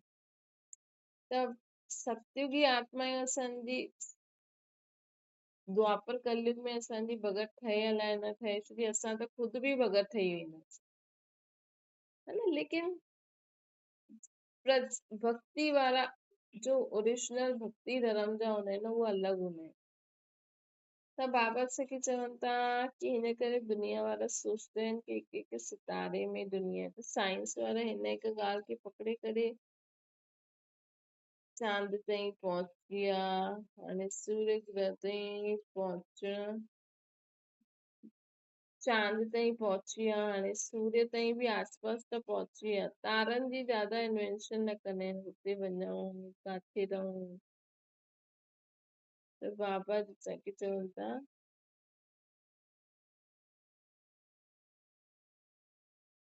कि हाणे हिकु संसार, सॼो संसार ॾिसण वारा आहिनि साइंस वारा। ईअं तव्हां सदा आशिकनि खे माशूक बाप जो यादि प्यार ऐं नमस्ते, अहिड़े सदा आशिकनि खे बाबा चवनि था कि त उहा हाणे उन्हनि खे पंहिंजी दुनिया में वठी अचो। अहिड़ी आत्मायूं जो साइंस वारा सोचनि था न कि सितारनि में दुनिया आहे, त उन्हनि खे बि ॿुधायो कि असली कहिड़े सितारनि जी पंहिंजी पंहिंजी दुनिया आहे। त महिनत सां बची वेंदा। उन्हनि खे अनुभव करायो कि सितारनि जी दुनिया कहिड़ी आहे। त अॼु भारत जे ॿारनि सां गॾु गॾु विदेशनि जी बि विशेष ज्ञान जी पिकनिक जी ख़ातिरी करनि था। ज्ञान जी पिकनिक करणु, जो वञण वारा हूंदा उन्हनि खे पिकनिक ॾिबी आहे न। त बाप दादा बि अॼु पार्टी था ॾियनि। कहिड़ी पार्टी था ॾियनि बाप दादा? ज्ञान जी पार्टी था ॾियनि।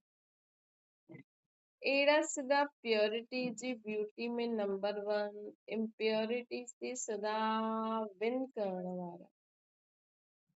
अहिड़ा सदा प्योरिटी जी ब्यूटी में नंबर 1, इम्प्योरिटी ते सदा विन करण वारा, प्योरिटी जे निजी संस्कार ठाहिण वारा, प्योरिटी जा निजी संस्कार ठाहिण वारा, सर्व संबंधनि जो सुख हिकु बाप सां वठण वारा, हिक में सॼो संसार ॾिसण वारा।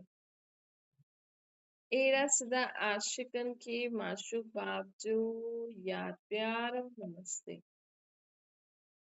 प्योरिटी में नंबर 1, इम्प्योरिटी ते सदा विन करण वारा, प्योरिटी खे निजी संस्कार ठाहिण वारा, सर्व संबंधनि जो सुख हिकु बाप सां वठण वारा,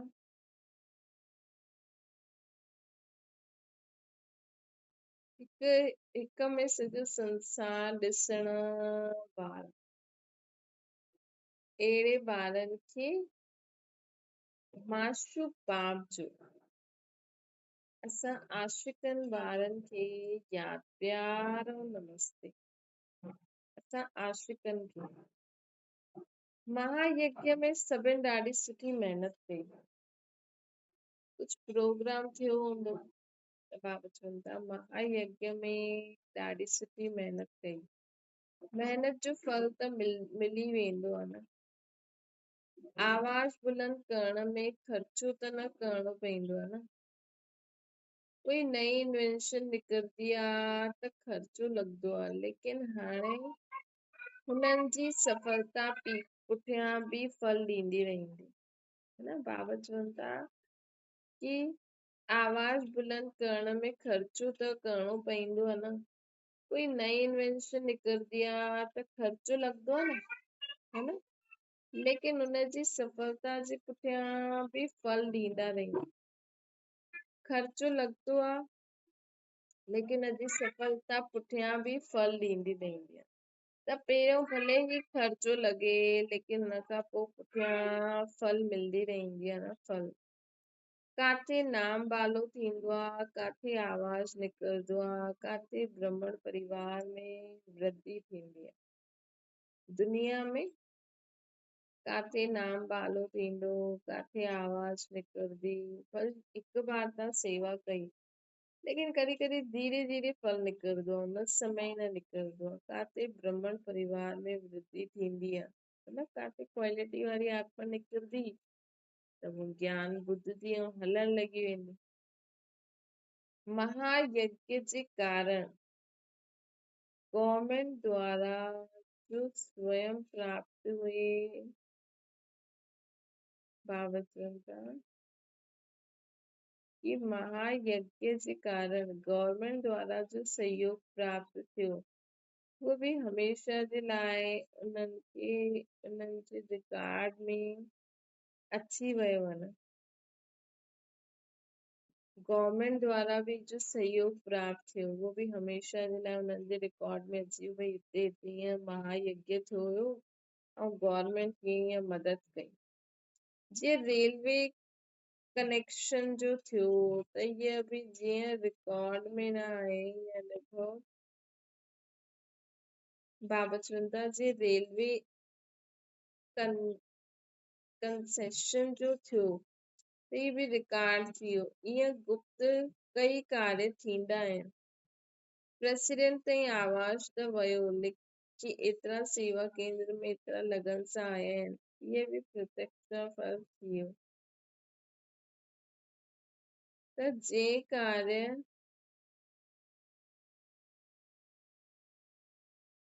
बाबा चवनि था कि हाणे इहे गुप्त कार्य थींदा आहिनि न।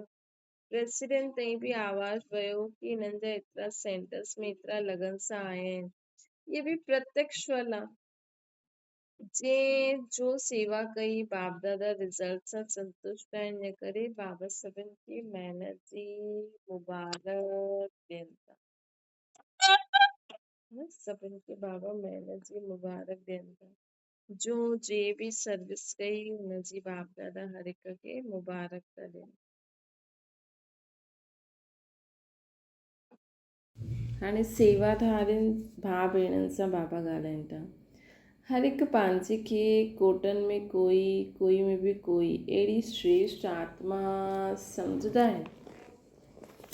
कोटनि में कोई में बि कोई सेवा जी लॉटरी मिलणु इहा बि हिकु भाग्य जी लकीर आहे। ये सेवा न आहे लेकिन प्रत्यक्ष मेवो आहे। बाबा जे घर में सेवा कंदा आहियूं त ख़ुशी थींदी आहे न।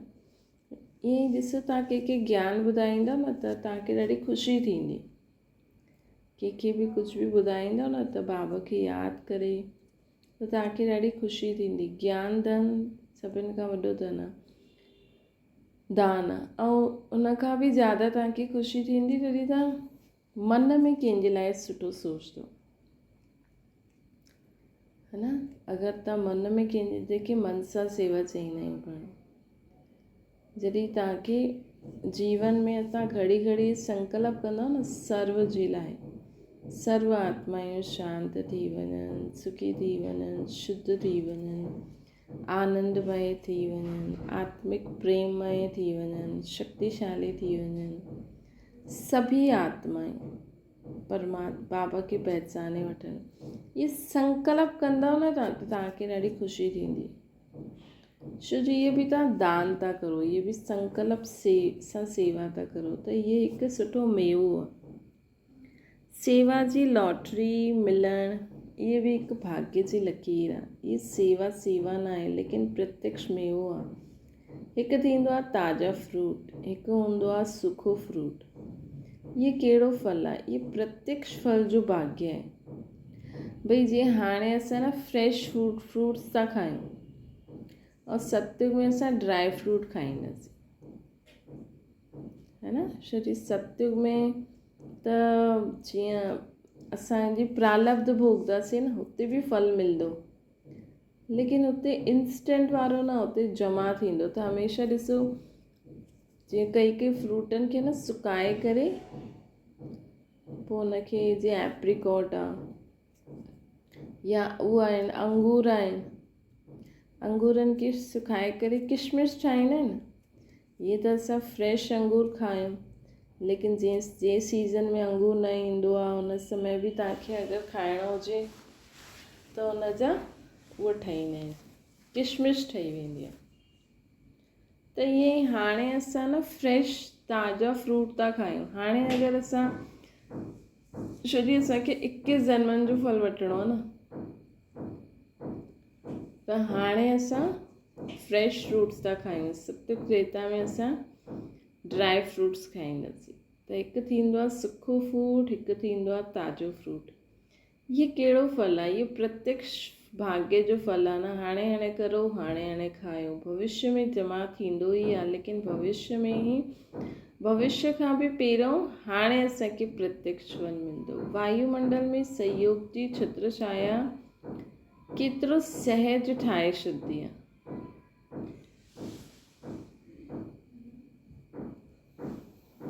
है न। ऐं सेवा बि, अगरि वायुमंडल हुजे न हुतां जो, त उहो बि वायुमंडल जे सहयोग जी छत्र छाया सेवा खे सहज करे छॾंदी आहे। इन करे जॾहिं बि तव्हां, हिकु त रोज़ु पंहिंजे घर त तव्हां बाबा खे यादि कंदा ई आहियो, है न। ऐं जॾहिं बि अगरि तव्हां काॾे वञो था, कंहिंजे शादी पार्टी में या काॾे गमी में, त सुबुह जो ई आहे न बाबा खे यादि करे उन जॻह ते वाइब्रेशन फैलाए छॾियो। बसि इहे संकल्प करो, बाबा अॼु पाण हुन स्थान ते इहे प्रोग्राम अटेंड करणु हलंदासीं, उन स्थान ते बाबा जी रेस पहुचनि थियूं, उहा स्थान जो वायुमंडल शुद्ध थो थींदो वञे। इहे संकल्प करो। पोइ हुन खां पोइ तव्हां बाबा सां गॾु वञो, बाबा तव्हांखे जो सेवा कराइणी आहे उहो मूंखां कराइजो। त जीअं तव्हां हुते वेंदव त उहो वायुमंडल छोजी तव्हां सुबुह जी, ऐं इहो थींदो आहे, है न। ईअं थींदो आहे कि अगरि असां बाबा खे यादि करे उन जॻह ते वाइब्रेशन फैलाईंदा आहियूं न, त उहो मदद कंदो आहे। उहो वायुमंडल सहयोग जी छत्र छाया ठही वेंदो आहे। साथ साथ पुराणी दुनिया जी आवाज़ और नज़र सां दूर थी वेंदासीं। मतिलबु चलो ठीकु आहे, तव्हां हुते कुझु सेवा न कई, लेकिन तव्हां हुन वायुमंडल खे थोरो शुद्ध कयो, त बि आत्माउनि खे थोरो सुठो अनुभव थींदो आहे न। ॾिसो काॾे कहिड़ी जॻह वेंदा आहियूं न, त हुतां जो वातावरण ॾाढो अलॻि हूंदो आहे, त माण्हुनि खे ॾाढी शांती, सुठो लॻंदो आहे। त माण्हू चवंदा आहिनि ॿियो कुझु त पतो न आहे, लेकिन हुते वञण सां ईअं सुठो पियो लॻे, मन शांति थी वियो। त जीअं कंहिं मंदर, कंहिं गुरुद्वारे, कंहिं धार्मिक स्थान जा वाइब्रेशन सुठा हूंदा आहिनि, त भले माण्हू हुन उतां कुझु प्राप्त ॿुधी न अचनि, सिखी न अचनि, लेकिन हुते वेंदा आहिनि न, त उन्हनि जो मन थोरो समय शांति थी वेंदो आहे, थोरो समय उन्हनि खे ख़ुशी मिली वेंदी आहे।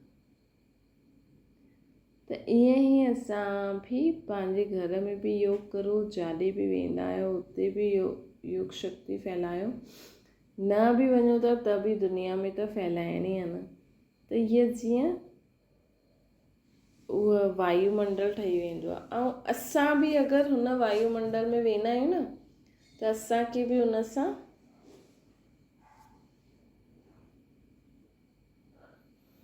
असां बि सेफ थी वेंदा आहियूं, पुरानी दुनिया जे आवाज़ और नज़र सां दूर थी वेंदा आहियूं, छोकी असां पंहिंजो सेफ्टी पहिरियों खां ई हुते करे छॾी। जीअं कोई प्रेसिडेंट, प्राइम मिनिस्टर वेंदो काॾे, त जाॾे बि वेंदो न, पहिरियों हुन जा सिक्योरिटी गार्ड्स वञी करे उते सभु अरेंजमेंट कंदा आहिनि, हुननि जी सिक्योरिटी जो, रहणु खाइणु पीअणु सभु। हुन खां पोइ प्रेसिडेंट प्राइम मिनिस्टर वेंदो। त हीअं ई पहिरियों असां कीअं वेंदासीं, पहिरियों असां पंहिंजे बाबा खे चई करे उते वाइब्रेशन फैलाईंदासीं।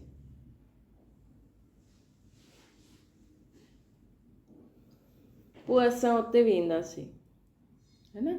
त पोइ असांखे मदद बि मिलंदी ऐं उते कुझु खाइणो पीअणो पए या न, उते असां पए या न बि पए, त बाबा पहिरियों खां ई हुन में तव्हांजे लाइ शुद्धि जा वाइब्रेशन फैलाए छॾींदा। त ईअं ख़ुदि ई ध्यानु रखिणो आहे। नौकिरी जे बजाए यज्ञ सेवा, घर जी सेवा थी सघंदी आहे। नौकिरी जी टोकरी बि त उतरजंदी आहे न। भला अॼुकल्ह सभिनि खे लॻे थो न मां नौकिरी करां, ज़रूरत आहे त ठीकु आहे, न ज़रूरत आहे त छो था ॿाहिरि भटको,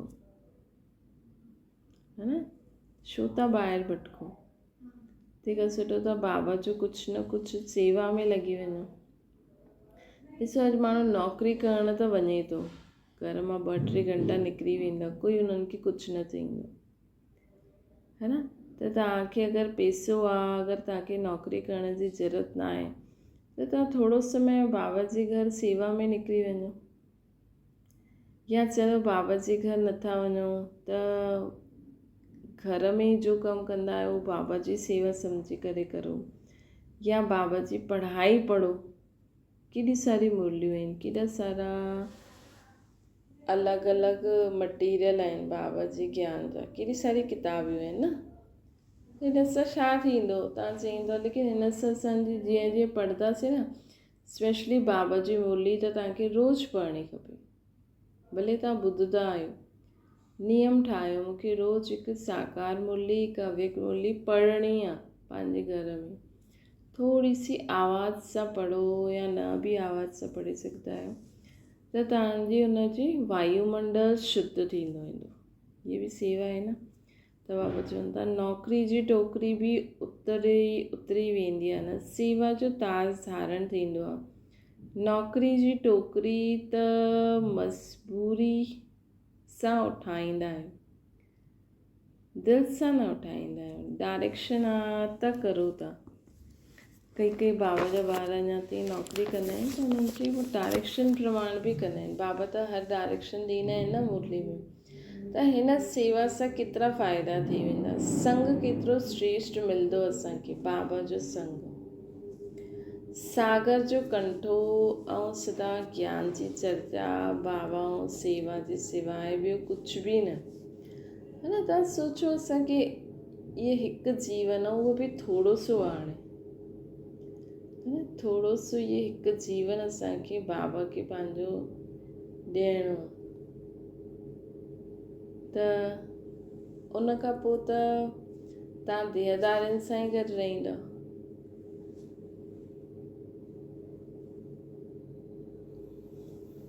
सेवा जे सवाइ ॿियो कुझु न आहे, इहा मदद आहे न।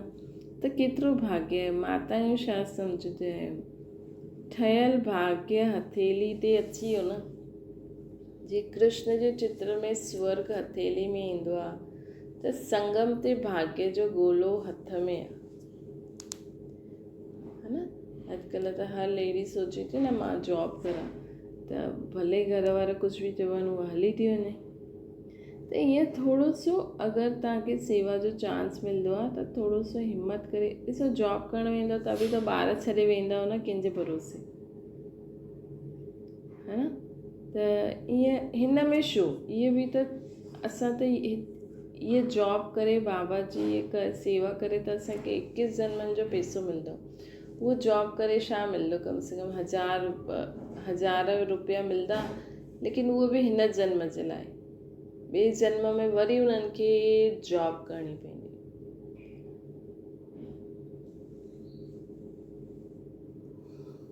त इन करे बाबा असांखे चवनि था कि केॾो सहज भाग्य तव्हांखे मिलियो आहे, त एतिरे भाग्यवान आहियो। इहा सेवा हाणे साधारण ॻाल्हि न आहे, लेकिन इहा सेवा हाणे साधारण ॻाल्हि लॻंदी आहे, लेकिन इहा साधारण न आहे। ॾिसो तव्हां कंहिं गुरुद्वारे मंदर में कोई माण्हू झाड़ू पोछो बि करे ईंदो न, केॾो ख़ुशि थींदो आहे। गुरुद्वारे में माण्हू झाड़ू कढंदा आहिनि, कीअं ख़ुशि, मतिलबु कोई न कढण वारो बि कढंदो आहे। ऐं जूता चप्पल केॾो उन्हनि खे जमाए करे, मतिलबु हीअं त माण्हू जूता चप्पल छा करनि, लेकिन उते गुरुद्वारनि में त जूता चप्पल बि ईअं उन्हनि खे बि मथो टेकंदा आहिनि। छा भाव प्राप्ति आहे उतां? कुझु त बुद्धि में हूंदो न कि हिन सां इहा प्राप्ति थींदी आहे। त उहो त कुझु न आहे, हिते त डायरेक्ट बाबा आहे। बाबा जे घर में तव्हां झाड़ू पोछो बि करो त केॾी वॾी सेवा थी वई, है न। तव्हांखे लॻंदो असांखां झाड़ू पोछो कर, तव्हां उहो छो था सोचो मां दीदी जे घर करां थी। दीदी थोरी आहे, मूंखे दीदीअ चयो अथई।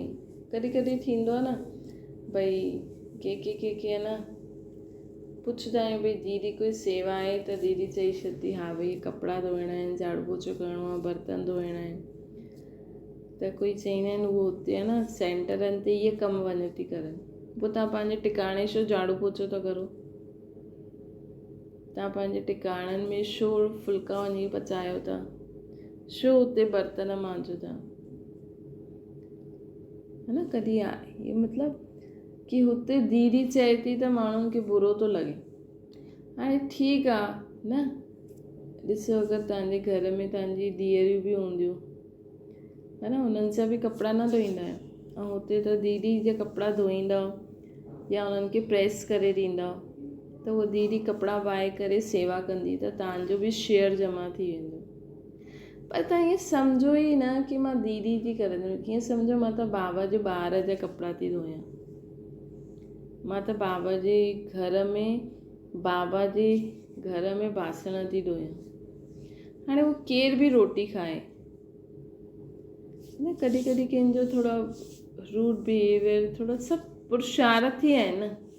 अगरि तव्हांखे लॻंदो बि आहे ईअं त तव्हां उन्हनि ते ध्यानु न ॾेई करे बाबा जी सेवा सम्झी करे हली ईंदा करो। या चलो ॿियो कुझु बि न सोचता करो, असांजी धीअरियूं त आहिनि न, चलो कोई न। त बाबा चवनि था ईअं असांखे लॻंदो आहे कि असां साधारण सेवा करूं था, इहे छा असां सेंटर में ईअं झाड़ू पोछो करूं, इहे करूं, लेकिन इहा साधारण सेवा न आहे। अॻियां वञी तव्हांखे पतो लॻंदो। या ज्ञान ॿुधाइण जी करो, या जो स्थूल सेवा आहे गुरुवार जो त रहंदी आहे सेवा, या आए दिन कोई प्रोग्राम थींदो आहे ब्रह्मा भोजन इहा उहा, है न। त इहे वंडरफुल लकीर आहे। जेतिरो समय इहा लॉटरी मिलंदी आहे, हिन लॉटरी खे अविनाशी ठाहे सघंदा आहियो। अहिड़े अभ्यासी ठही वञो जो किथे बि रहंदे हिते जीअं स्थिति ठाहे सघो, हितां जीअं मतिलबु मधुबन जहिड़ी। मधुबन में जो तव्हांखे अनुभव थींदो आहे न, उहो रोज़ु तव्हां रिवाइज़ कंदा करो उनखे, जेतिरो बार थी सघे, है न। त उन सां प्राप्ति ॾाढी थींदी आहे जी। त बाबा चवनि था अहिड़ा अभ्यासी ठही वञो जो किथे बि रहंदे हिते जहिड़ी स्थिति ठाहे सघो। सदा सहज योगी जी अनुभूति थींदी आहे न, महिनत समाप्त थी वेंदी आहे, है न। पोइ सदा सहज योगी जी स्थिति थी वेंदी, महिनत न करणी पवंदी। जीअं मधुबन में तव्हांखे महिनत करणी पवंदी आहे, त ईअं ई बाबा बि असांखे चवनि था कि अगरि हितां जहिड़ो स्थिति तव्हां हुते ठाहींदव त सहज योगी थी वेंदव, महिनत समाप्त थी वेंदी। तौज ही सहज योग जो अनुभव परंपरा हलाईंदो रहे। त बाबा चवनि था हिन सां छा थींदो, सहज योग जो अनुभव परंपरा सां हलंदो रहे। परंपरा मतिलबु जॾहिं खां शुरू थियो, संगम युग में परंपरा आहे न। मधुबन में इहा अनुभव छॾे करे न वञिजो, साथ खणी वञिजो। मधुबन में इहा अनुभव, जेको बि असांखे मधुबन में अनुभव थींदो आहे, हुनखे साथ खणी वञिजो ऐं सॼे ॾींहं में कॾहिं कॾहिं यादि कजो। सम्झो तव्हां कुटिया में वेठा आहियो कॾहिं, त कुटिया में वेहण में तव्हांखे छा स्पेशल अनुभव थियो हुयो, बाबा जे रूम में तव्हांखे छा स्पेशल अनुभव थियो, शांति स्तंभ ते छा स्पेशल अनुभव थियो, हिस्ट्री हॉल में छा स्पेशल अनुभव थियो, हेठि शांतिवन में हाणे त केॾा सारा शांतिवन में स्तंभ थी विया आहिनि, 4 स्तंभ, चौथो ठहे थो। हुन खां पोइ बाबा जा रूम एॾा, है न, बाबा जो मेन रूम, तपस्या धाम। त इन्हनि सभिनि में तव्हांखे छा अनुभव थियो आहे, या सम्झो बाबा मिलन डायमंड हॉल में, त हेॾा बार विया आहियो न मधुबन, त केॾो सारो अनुभव थियो हूंदो।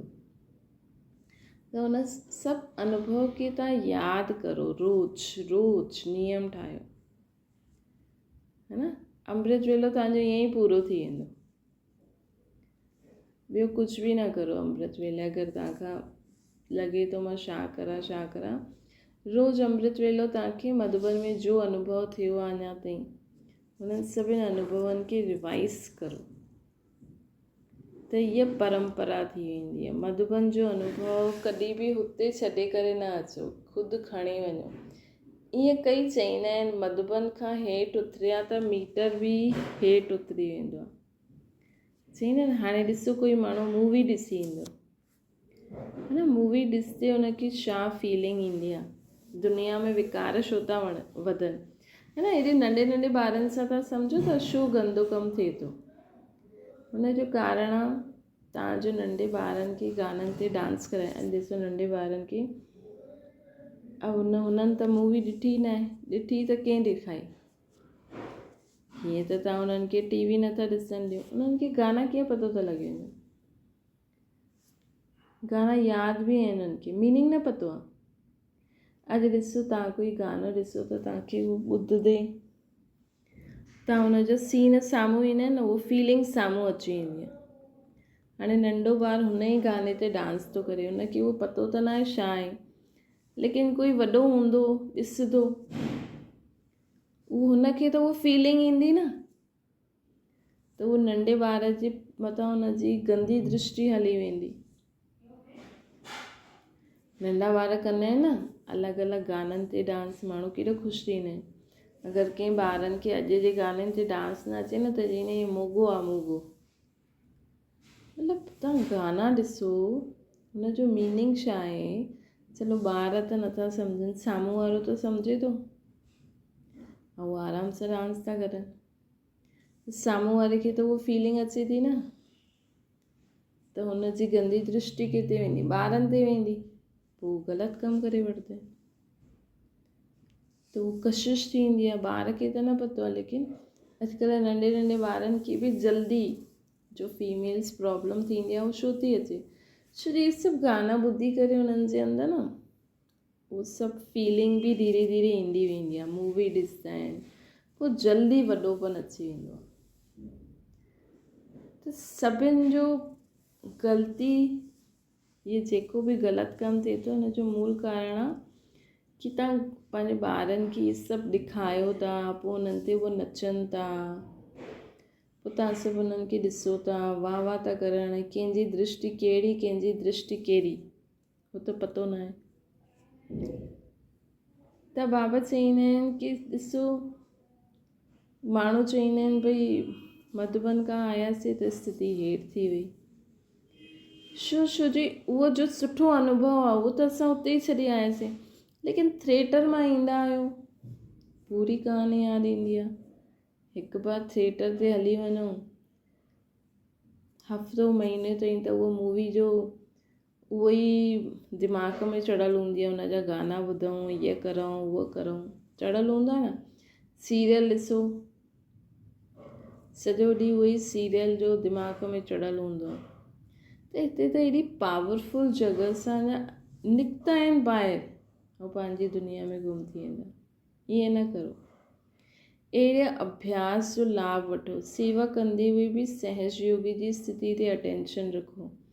ईअं न सिर्फ़ु कर्मणा सेवा में बिज़ी थी वञो, कर्मणा सां गॾु गॾु मनसा स्थिति में बि सदा श्रेष्ठ रहो, तॾहिं सेवा जो फ़ाइदो है ना। कर्मणा सां गॾु गॾु मनसा स्थिति में बि सदा श्रेष्ठ रहो, तॾहिं सेवा जो फ़ाइदो। शक्तियूं बि सुठी स्नेही आहिनि, अथक आहिनि न। बाहनि में दर्द त न थींदो। बाप दादा स्नेह सां पाऊं ऐं बायूं दॿाइनि था। तव्हांजा इहे टंगियूं ऐं बायूं बाबा दॿाइनि था स्नेह सां। स्नेह ई मतिलबु दॿाइणु मतिलबु स्नेह था ॾियनि। त जॾहिं कंहिंजो उहो आत्मिक ऐं बाबा जो स्नेह त सभु कुझु भुलाए ॾींदो आहे, त सूर छा वॾी ॻाल्हि आहे। त स्नेह ई पाऊं दॿाइणा। अच्छा, मधुबन में सेवा जो बीज विधो अथा सदा जे लाइ श्रेष्ठ कर्मनि जो फल बोयो, है न। मधुबन में अगरि तव्हां सेवा कई, या चलो ॿिया बि बाबा जा सेंटर आहिनि, उते तव्हां सेवा कई, त सदा जे लाइ श्रेष्ठ कर्मनि जो फल बोयो। त इन करे जॾहिं बि तव्हांखे मिले चांस, कुझु न कुझु सेवा कंदा रहंदा करो। अगरि सेवा सां तव्हांजी स्थिति हेठि मथे थिए थी त उहो न कंदा करो, है न। कॾहिं कॾहिं थींदो आहे न कंहिं माण्हू खे कि मां ईअं करां, इनखे त ईअं थी चए, मूंखे ईअं था चवनि, ईअं छो मूंखे उहो न ईंदो आहे। तव्हां उन समय सोचो मूंखे ऑलराउंडर ठहिणो आहे न, है न। मूंखे सभु प्रकार जी सेवा अचणी आहे, उहो त मूंखे ईंदी आहे, हाणे मां हिन में थी करां। त हिन करे जीअं हेॾी वॾी वॾी दादियूं कीअं ठहियूं, हेॾी दीदियूं, त हिननि खे शुरू खां ई जो जंहिं सेवा चई उहो कंदे कंदे अॼु ॾिसो कोई बि सेंटर इंचार्ज ठहिणु मतिलबु हुनखे सभु प्रकार जो कमु अचिणो खपे, है न। तॾहिं त उहो सेंटर इंचार्ज ठही सघंदी न। भोग बि ठाहिणु अचिणो खपे, त झाड़ू पोछो बि, त कपिड़ा बि, त मुरली बि, त क्लास बि, त योग बि, त माण्हुनि खे शिविर ते बि वठी वञी सघे, है न। उहो कीअं ईंदो जॾहिं शुरू में जंहिं वटि उहो दीदी वटि आया हूंदा, हुननि उनखे जो चयो हूंदो उहो चुपचाप सां कंदा वेंदा हूंदा, तॾहिं त हेॾो अॻियां वधिया न। त ईअं थींदो आहे। त बाबा चवनि था मधुबन में सेवा जो बीज विधो अथां, सदा जे लाइ श्रेष्ठ कर्मनि जो फल बोयो। अच्छा, ओम शांति। बाबा की यादि करो।